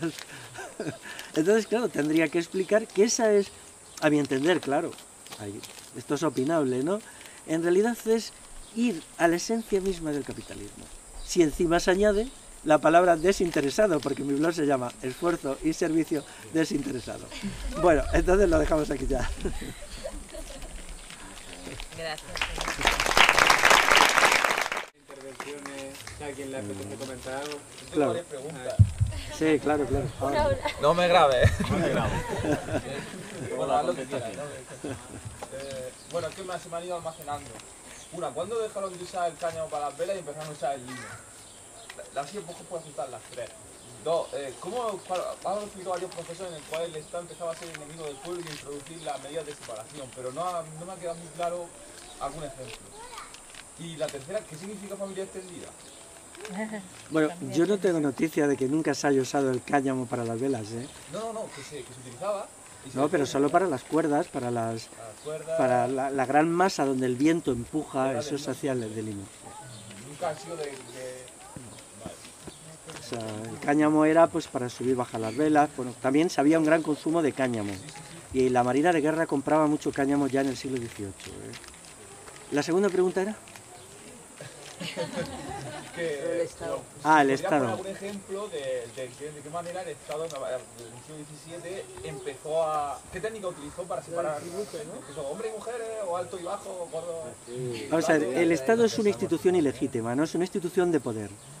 No puede tener... Vamos a ver, una sociedad de gente capaz solo puede vivir en un orden donde el Estado no exista, porque el Estado, si dirige nuestras vidas, nosotros nos infantilizamos. Cuanto más estatizada está una sociedad, más infantil son sus integrantes y más incapaz. Eso ahora se ve. Por ejemplo, es infame los sociólogos norteamericanos que dicen qué infantil es la gente hoy, claro, pero preguntaros la causa. La causa es que si al individuo no se le deja participar en nada y solo se le dan cosas, ¿no? Entonces no participa en nada y se convierte en un ser degradado. O sea, el conflicto entre el pueblo y el Estado en los territorios de la Corona de Castilla, como es esto, tiene un momento muy crítico en el siglo XIV. En el siglo XIV hay un conflicto muy gordo, sí, pero no lo puedo explicar ahora. Ya anteriormente había habido conflictos. Bueno, si pudiera poner un ejemplo, ya luego ya... Hombre, pues sí, un ejemplo. Vamos a ver, no, la Guardia Civil es de 1840, es muy tardía, es un ejemplo de la modernidad. Pero mira, vamos a ver, anteriormente el centro de poder era el municipio. El municipio se autogobernaba a todos los niveles. O sea, las asambleas concejiles podían decidir sobre la economía, podían decidir qué se cultivaba, si se ponía tanto trigo, tanto centeno o no. Y eso ha existido en muchos sitios hasta el siglo XIX. O sea, no era que cada cual hacía lo que quería y uno ponía, no, ni mucho menos. Se decía, bueno, necesitamos para el año que viene más trigo, entonces hay que poner más trigo. Y eso se tomaba decisiones, no era algo organizado de acuerdo al mercado de Adam Smith, en donde no, que va. Entonces, ya en el siglo XIV se sustituye las normas jurídicas locales por las normas jurídicas del Estado. Y eso es una gran pérdida. Es decir, ya no funcionan los foros locales. Por ejemplo, un foro importante de aquí es el foro de Cazorla. Bueno, Cazorla no está muy cerca, pero el foro de Cazorla era un reglamento elaborado por el vecindario que regía para la villa de Cazorla y para sus aldeas. En sus aldeas con particularidades, bueno. Entonces, hay un momento que ya se dice, la ley local debe ser sustituida por la ley central. Y esto se hace en el siglo XIV. Eso es destructivo, porque entonces ya el individuo ya no elabora la ley desde él, porque la gente vive en un sitio local. La ley, que lo hicieran la ley, por ejemplo, en Alcalá de Henares o en Valladolid, eso a alguien que vivía aquí le resultaba lejana, ¿no? Era algo que él no participaba. Porque los foros no eran solamente los foros escritos, sino la capacidad normativa de las comunidades locales para organizar su vida. Entonces eso ya entra en quiebra en el siglo XIV. Ese ya es un cambio. Por ejemplo, en otros territorios del Estado del Norte, los foros locales son sustituidos por los foros territoriales, el foro de Navarra, el foro de Vizcaya. Esto es un gran retroceso. Y luego había otra tercera cuestión que... Nada, que era simplemente una duda de que... No sé si has comentado, familia extendida. Familia extensa. Extensa. Sí, la familia extensa era... Ahora nosotros estamos pasando de la familia nuclear a la nada. No, ahora mismo ya solo vamos a ser sujetos atomizados frente al Estado, ¿no? Ya somos solo un individuo frente al Estado, ¿no? Entonces, antes no era así. La familia extensa era un grupo de parentesco que estaba relacionado, por supuesto, en lazos de sangre, donde se incluía mucha gente. Antes, los primos segundos, primos terceros, el hermano de tu abuelo, tal, era gente de tu... ¿no? Y se ayudaba. Entonces la familia extensa podía llegar a ser hasta 200 personas. Eso era particularmente interesante para la crianza de los niños, porque la crianza de los niños se hacía en la familia extensa. Entonces, siempre había gente, siempre había un abuelo, una abuela, o un tío, o alguien que... Entonces, la familia, el paso de la familia extensa a la familia nuclear es una de las grandes maldades que hace el franquismo, y eso golpea a las mujeres. El ama de casa era impensable antes. Es decir, cuando una mujer se va de esta aldea, por ejemplo, y se va a vivir, pongamos a Barcelona, que era muy común, ¿no? Supongamos que esta mujer aquí tiene niños entre 1 y 3 años, 2. Entonces ella de repente se encuentra en un piso, en Hospitalet, donde no conoce a nadie, y entonces ella tiene que hacerse el 100% de la crianza de los niños. Eso antes no pasaba, porque antes había todo un grupo de cooperación de mucha gente que ayudaba. Eso fue destructivo y se crea el ama de casa. El ama de casa es un fenómeno muy moderno, no anterior a los años 60, ¿no? Ya anteriormente, eso también sucede cuando la mujer trabajadora antes tenía su trabajo cerca de su casa. Entonces podía ir y venir, por ejemplo, las tabaqueras de Sevilla, que era una gran fábrica, pero todas vivían rodeado la fábrica. Entonces era muy fácil, si tenían que dar la teta se llevaban al niño. Pero claro, eso lo destruye la empresa capitalista porque no quiere que la mujer dedique parte de su ocio al niño, tiene que dedicarlo todo al empresario. Todo lo que se hace es un fenómeno deslocalizador, por el cual tú trabajas vives en Hospitalet y trabajas en Cornellá o yo que sé dónde, a 3 horas de metro. Entonces todo esto se hace intencionadamente. Entonces se va atomizando, ¿no? También, mira, antes el movimiento obrero hacía muchas huelgas. ¿Por qué? Porque había unos lazos de solidaridad muy fuertes. Entonces cuando había el momento del conflicto, había mucha gente que te ayudaba. Las huelgas se vinieron abajo por 2 razones. Primero, la destrucción de los vínculos interpersonales. Segundo, cuando el trabajador ya se especializa en ser solo obrero industrial y deja de llevar huertos. Hay un estudio muy interesante, por ejemplo, una huelga en 1900 no era trágica porque casi todos los trabajadores tenían un huerto y podían sacar unas gallinas, ¿no? Pero eso, a través de mecanismos muy sutiles, por ejemplo, reordenación de las ciudades, eso ya empieza a dejar de pasar en los años 30. Y entonces en los años 30 ya el trabajador es trabajador puro. Entonces ya queda pendiente solo de lo que cobra del patrono, ¿no? Entonces las huelgas, si observáis, empiezan a ser cada vez más débiles. Y antes sucedía igual con la cuestión de la crianza, ¿no? En realidad la familia nuclear es, aparte de que es muy pobre, ¿no? Porque es el padre, la madre y los hijos, nada más. Luego se mira un poco al abuelo si no molesta mucho y si no se le echa fuera y ya está, ¿no? Entonces anteriormente no. Yo una vez me entretuve en contar cuánta gente forma la familia extensa y si eso se sabía por cuánta gente iba a una boda. Entonces vi toda la gente invitada, eran unas 210 personas. Bueno, una boda de antes no tenía nada que ver con lo que ahora es, que es absolutamente una porquería ahora. Era una semana de fiestas, si es que era una semana completa, ¿no? De comer, de beber, del baile, de tocar la música, de relacionarse, de convivir. Si ahora nuestras vidas se han empobrecido. Mira, el otro día hablando con una mujer de Madrid de 94 años, me decía, cuando yo era joven, o sea, antes de la guerra civil, dice, las calles de Madrid en primavera olían a fresas, porque había mucha gente que vendía fresas de Aranjuez. Dice, y olía a lilas porque venía mucha gente a vender lilas. ¿Os imagináis unas calles oliendo a fresas y a lilas? ¿A qué huelen hoy las calles de Madrid? A mierda. Bueno, no huelen a nada porque la pituitaria se te queda colapsada por el olor de los tubos de escape, ¿no? Pero lo mejor de todo es que yo a esta mujer la dije, claro, y pronuncié una frase que os quiero transmitir. Lo que hemos perdido. ¿Cómo explicar a la gente lo muchísimo que hemos perdido? O sea, fue lapidario, ¿no? De esas cosas que te las dicen y dices, claro, ¿no? Entonces, la familia extensa era un marco convivencial maravilloso, ¿no? Y era un elemento de sociabilidad muy importante. Luego todo esto se ha perdido y ahora ya tenemos la familia nuclear en la transición a la nada. Quizá la gente que ahora tenga menos de 30 años ya no conozca ninguna familia. Esto significa que el individuo aislado está aislado frente al Estado, frente al capitalismo, que no va a encontrar ayuda, que los van a machacar, os van a machacar, sí. Ya no machacado. No, pero digo mucho más porque se va a crear una sociedad en donde el Estado cada vez es más poderoso y el pueblo está cada vez más atomizado,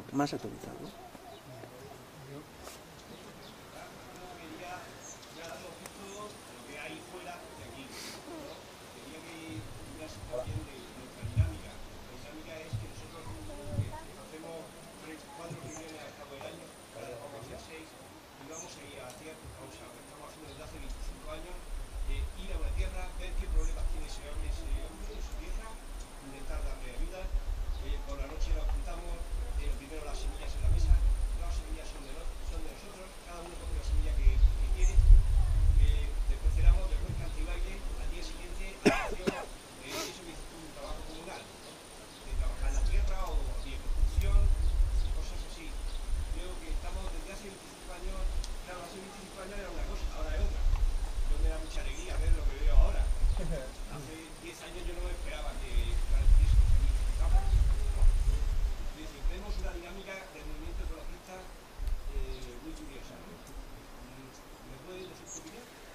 Bueno, yo insistiría, vamos, en primer lugar, mira, hay que hacer cosas creativas todo el mundo.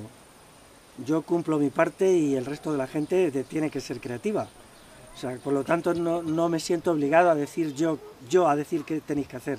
No, bastante tengo yo ya con mis cosas, ¿no? Sí, pero es un llamamiento a la creatividad, ¿no? Nadie va a resolver los problemas. Ahora son tan graves que necesitamos miles y miles de mentes pensando.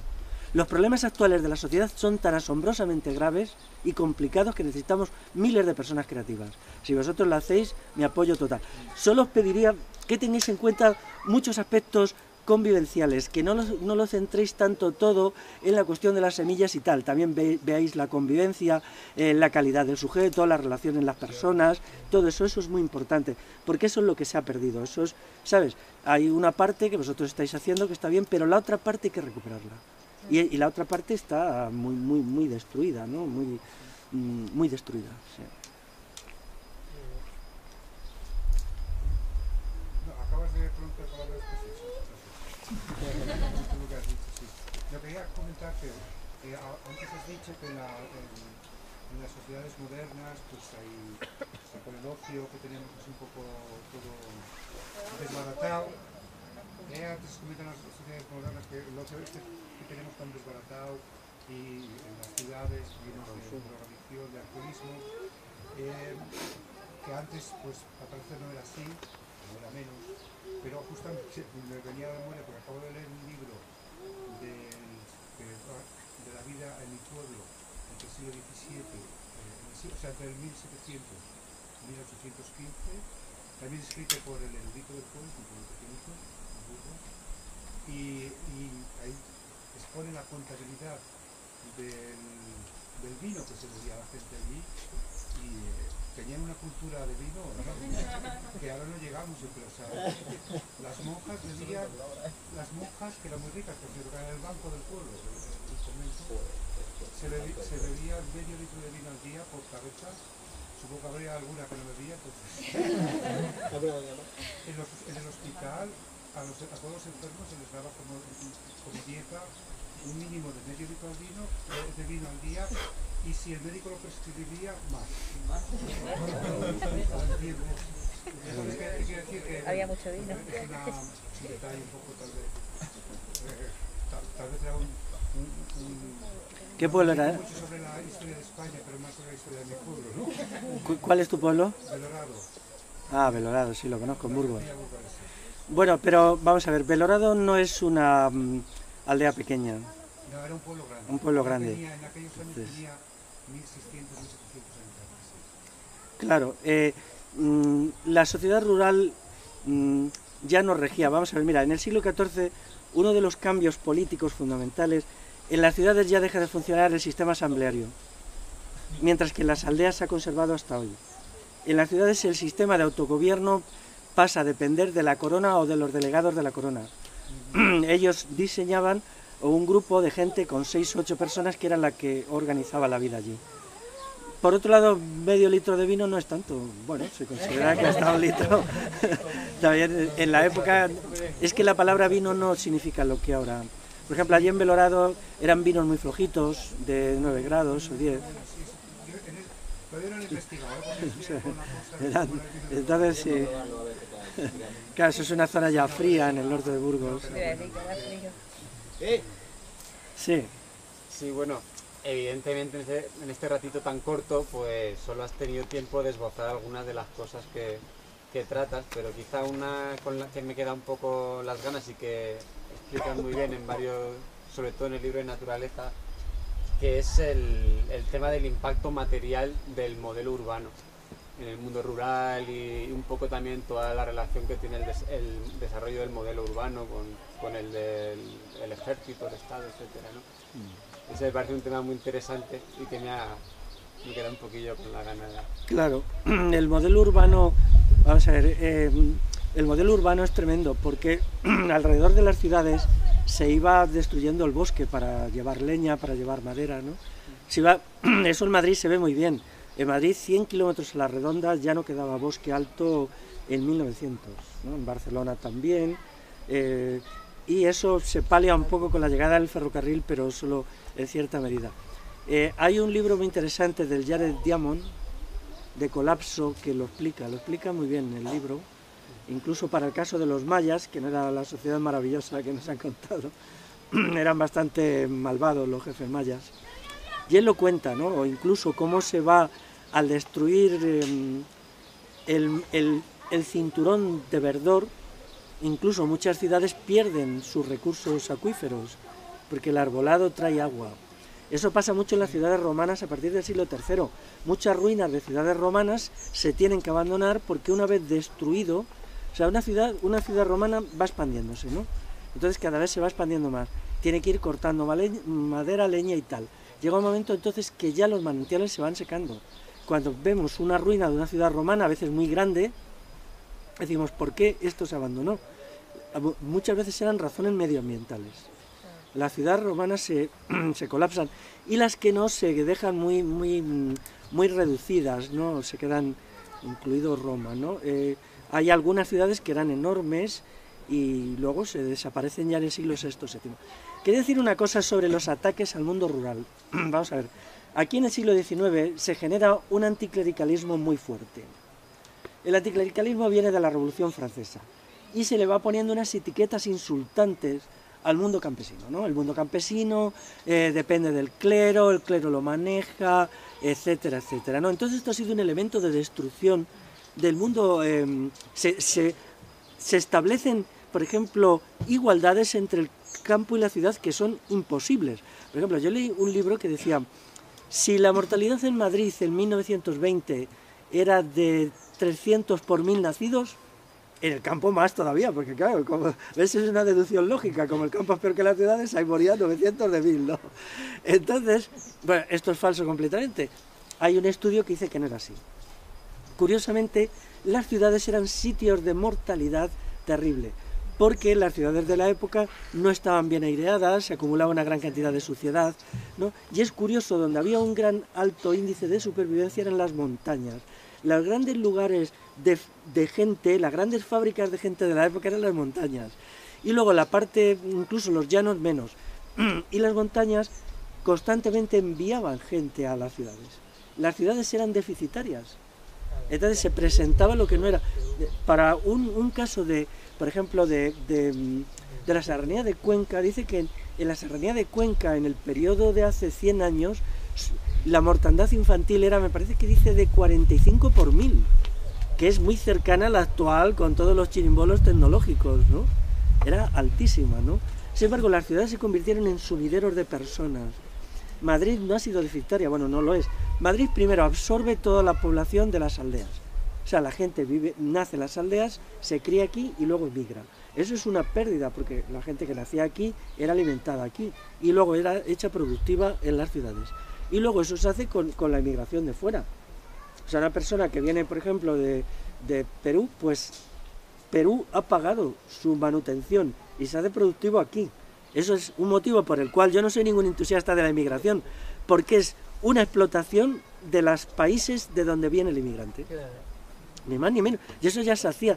Hay un estudio para Zamora donde lo explica. Dice, Zamora, con la salida poblacional, los pueblos zamoranos, en los años 60 perdió tantos millones, porque cada persona que se iba con 18 años se puede calcular en pesetas cuánto ha costado hacer que esa persona sea adulta. O sea, los pueblos pagan a esa persona hasta que se hace productiva y las ciudades se aprovechan. Por eso las ciudades son ineficientes, muy ineficientes. Mira, si ahora mismo se cortara la inmigración de fuera, las ciudades se colapsaban en 10 años. Pero igual pasó en los años 60, son absorbedoras de personas, no pueden crear personas. Ahora mismo tener hijos en la ciudad es complicadísimo. ¿Cómo lo haces? Tener un hijo ya es mucho, pero tener dos es casi imposible. Pero siempre era así, ¿eh? La natalidad era ínfima, incluso en las ciudades del siglo XVIII. Por ejemplo, Madrid era repoblado constantemente por gallegos, asturianos. Bueno, la tradición. Yo creo que la mitad de la población de Madrid tiene algún gen gallego y asturiano. ¿Por qué? Porque allí eran sociedades muy libres, era una población muy dispersa, había muy pocas ciudades y entonces allí la crianza de los hijos era facilísima.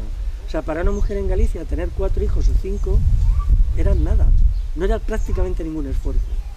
Sin embargo, en Madrid, incluso en el siglo XVIII, ya era mucho. Luego había fenómenos de mortandad terribles, ¿no? daros cuenta que los niños morían no de frío, como cree la gente, morían por las diarreas estivales. Y eso era lo que mataba, y las diarreas estivales eran muy potentes en las ciudades por el agua, y muy poco en las aldeas donde había manantiales, donde... Bueno, vamos a ver, quiero decir con esto, se ha falseado toda nuestra historia, es indignante. O sea, te tienes que pasar años y años leyendo para descubrir todas estas mentiras, y cuando llegas a descubrirla te quedas, ¿no? Como por ejemplo el fenómeno de la supuesta influencia del clero. Esto es mentira, completamente mentira. O sea, el mundo campesino consideraba al clero simplemente como alguien que hacía rituales en los momentos de tránsito, la muerte y el nacimiento, ¿no? Y que estaba presente como una especie de testigo en las bodas y tal. Pero luego entras en detalle y te das cuenta que no es así. Por ejemplo, toda la idea de que en una sociedad patriarcal es que te tiras de los pelos. Hay estudios maravillosos en el siglo XVIII donde dicen, ¿cómo si vas a un cementerio del siglo XVIII puedes saber cuáles eran las tumbas de mujeres? ¿Cómo? Las mejores tumbas eran de mujeres.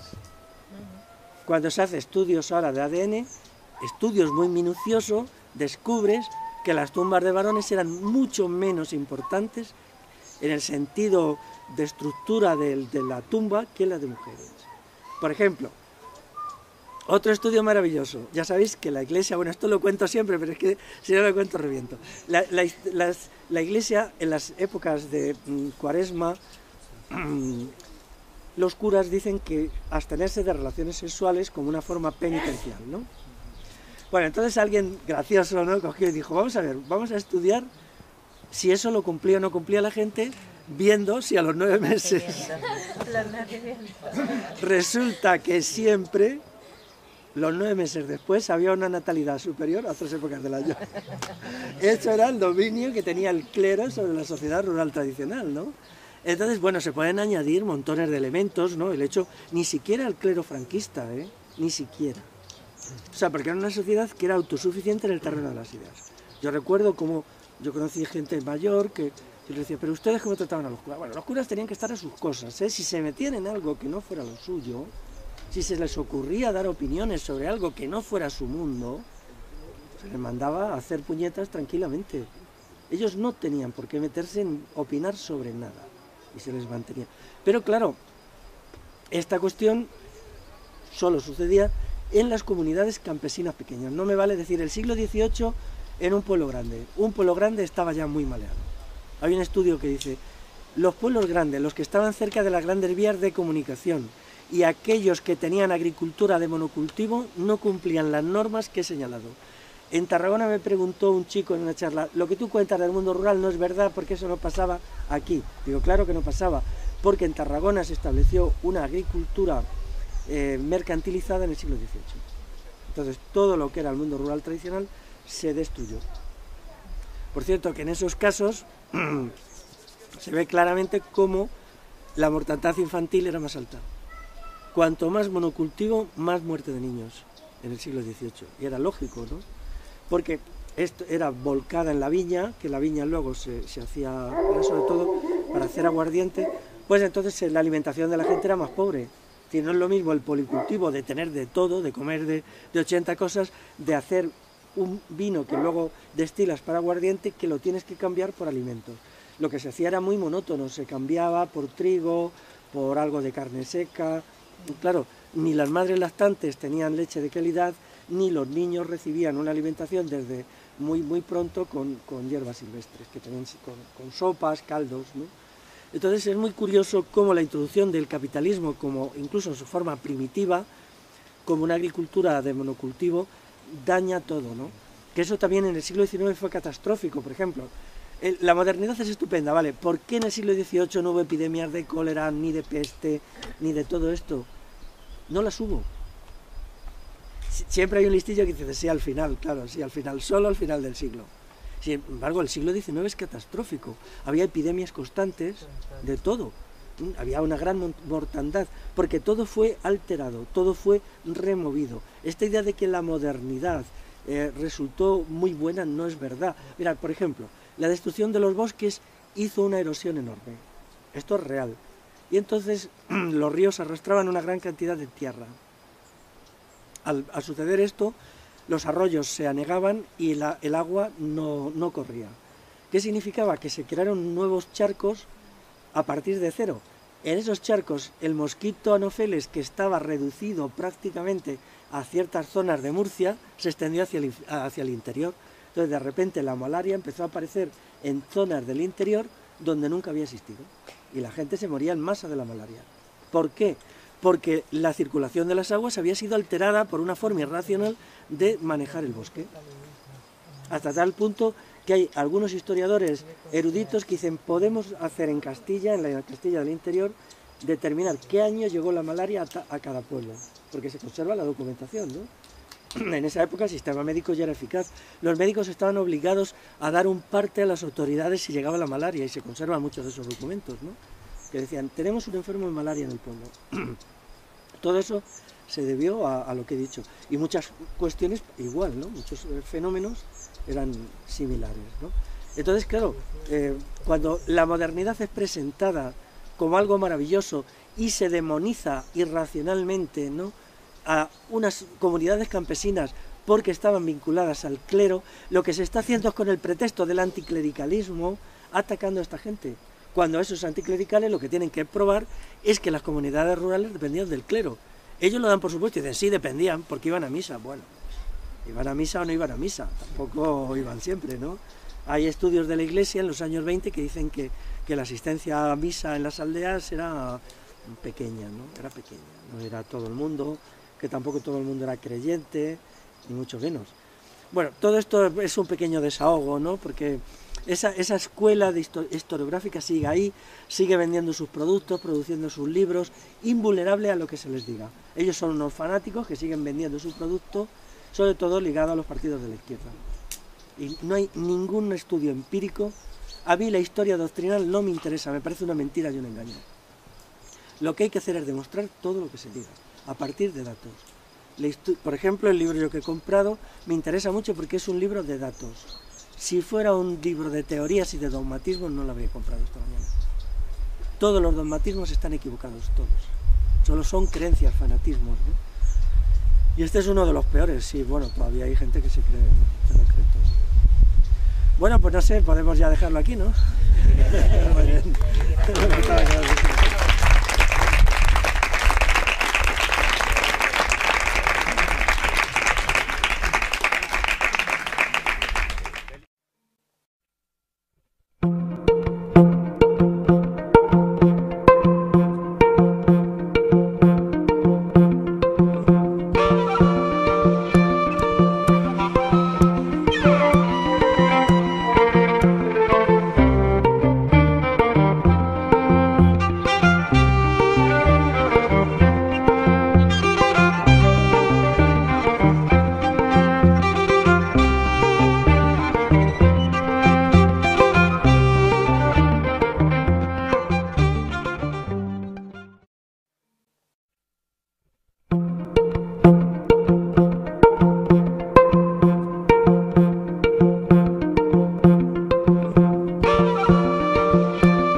Bueno, yo, como os he dicho esta mañana, reitero que para mí es una cosa muy especial, muy mágica que esté Félix aquí, pues porque yo a lo largo de mi vida me he encontrado con un puñado de libros de los que puedo decir que realmente es un libro que ha cambiado mi vida, que realmente me ha conectado con algo muy importante para mí. Y bueno, y uno de estos libros es este, que se llama Naturaleza, Ruralidad y Civilización, y que es un libro pues con lo que me ha conectado es pues con lo que fue la vida de nuestros ancestros hasta hace no muchas generaciones.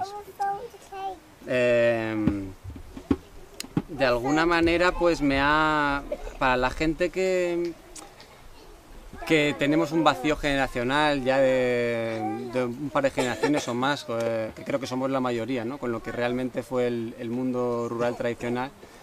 Pues este es un libro que a mí personalmente me ha hecho tomar conciencia de lo que significa realmente la ruralidad. Me ha rescatado la memoria de un montón de cosas muy inspiradoras, como por ejemplo cuando habla de las formas de autogobierno, de autogestión que tuvieron diferentes pueblos de la península ibérica en el pasado.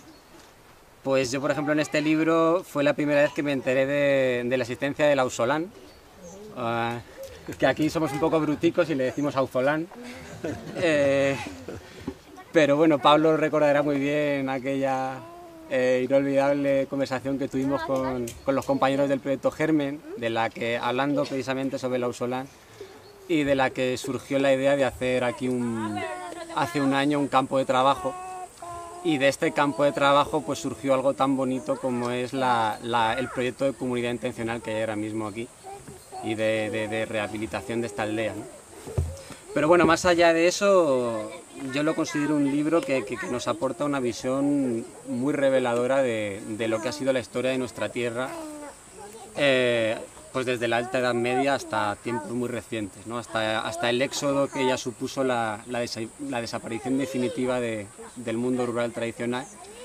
Y entonces, pues eso, para mí es muy, muy mágico poder tener aquí a Félix. El rural se derrumba en los años 90. O sea, allí puede haber gente de 35 años que añore su infancia rural, y de 40. O sea, a esa edad todavía hay gente que tiene una experiencia directa, no como aquí, que ya, pues bueno, gente menor de 60 años es muy difícil que la tenga. Hay casos, pero es poco, ¿no? Porque aquí el proceso de destrucción se hizo antes, allí tardó 15 años en hacerse.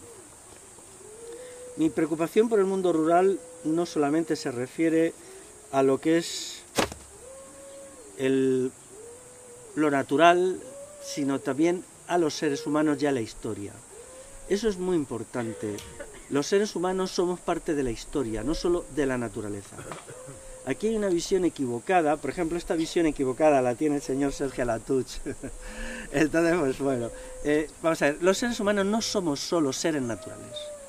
Esto no es verdad. Nuestra vida no se agota en comer alimentos sanos, en beber agua sana, en no tener ruidos horripilantes. No es verdad eso.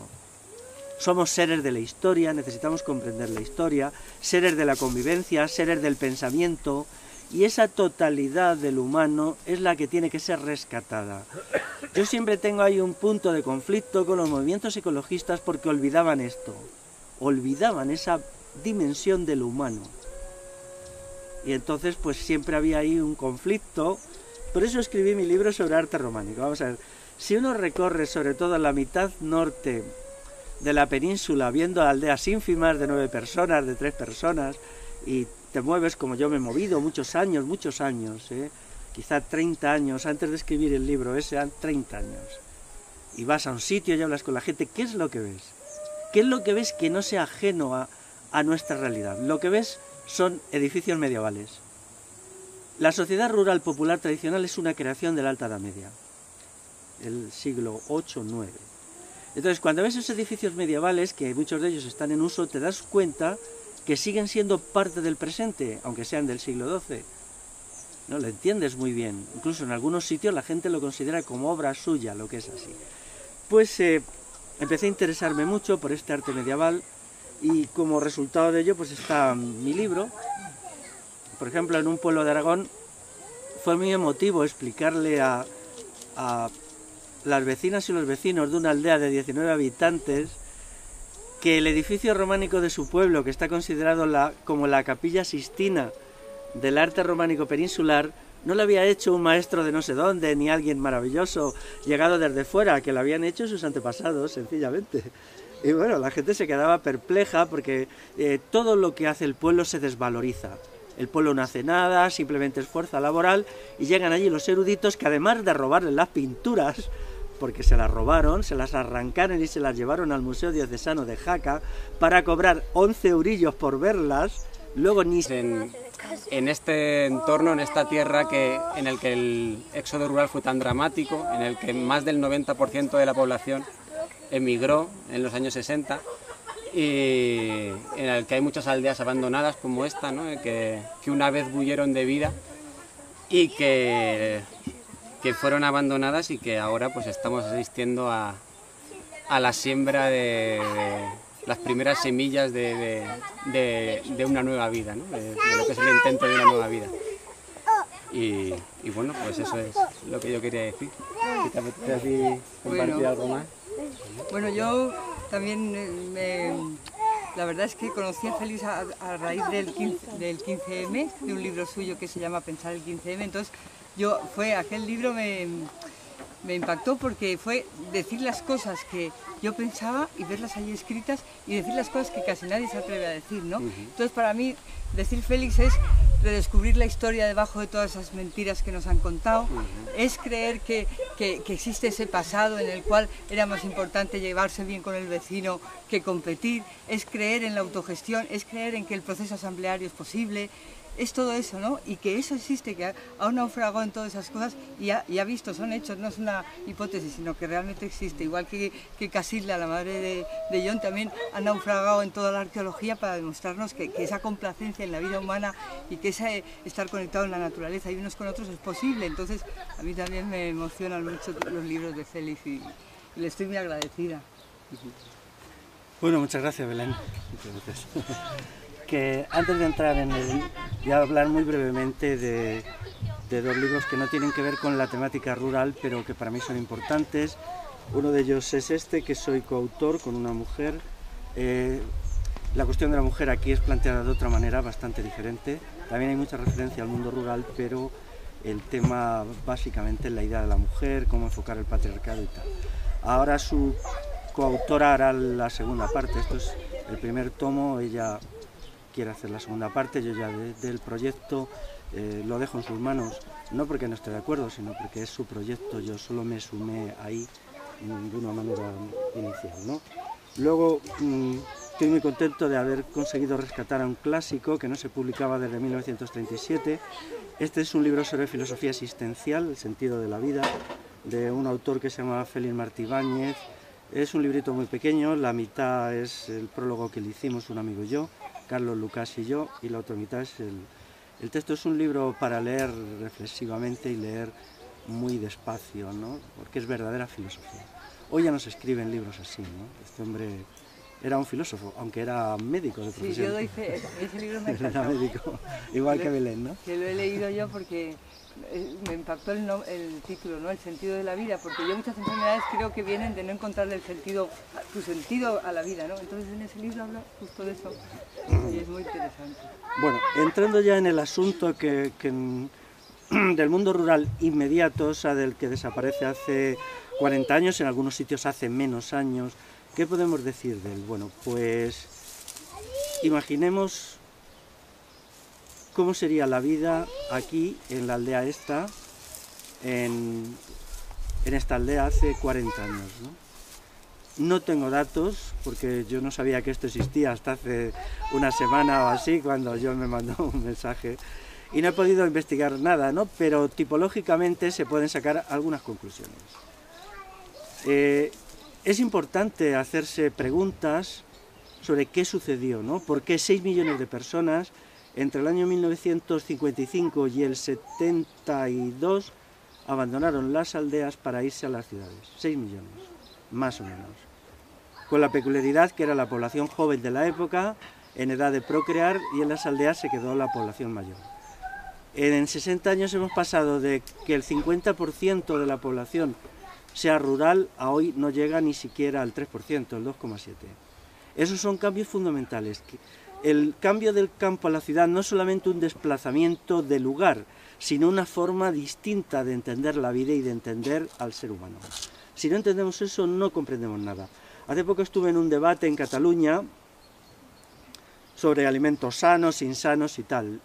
Y bueno, pues formamos allí un grupo de gente que se supone que nos iban a hacer preguntas, ¿no? Y una persona del fondo me preguntó, ¿qué tenemos que hacer para volver a tener alimentos sanos? Allí había gente, cocineros, panaderos, había de todo, sí, cocineros organizados había. Y yo dije, pues muy fácil, recuperar la cultura campesina que hacía eso posible. Pero no recuperarla como arqueología del pasado, sino reconstruirla para el siglo XXI.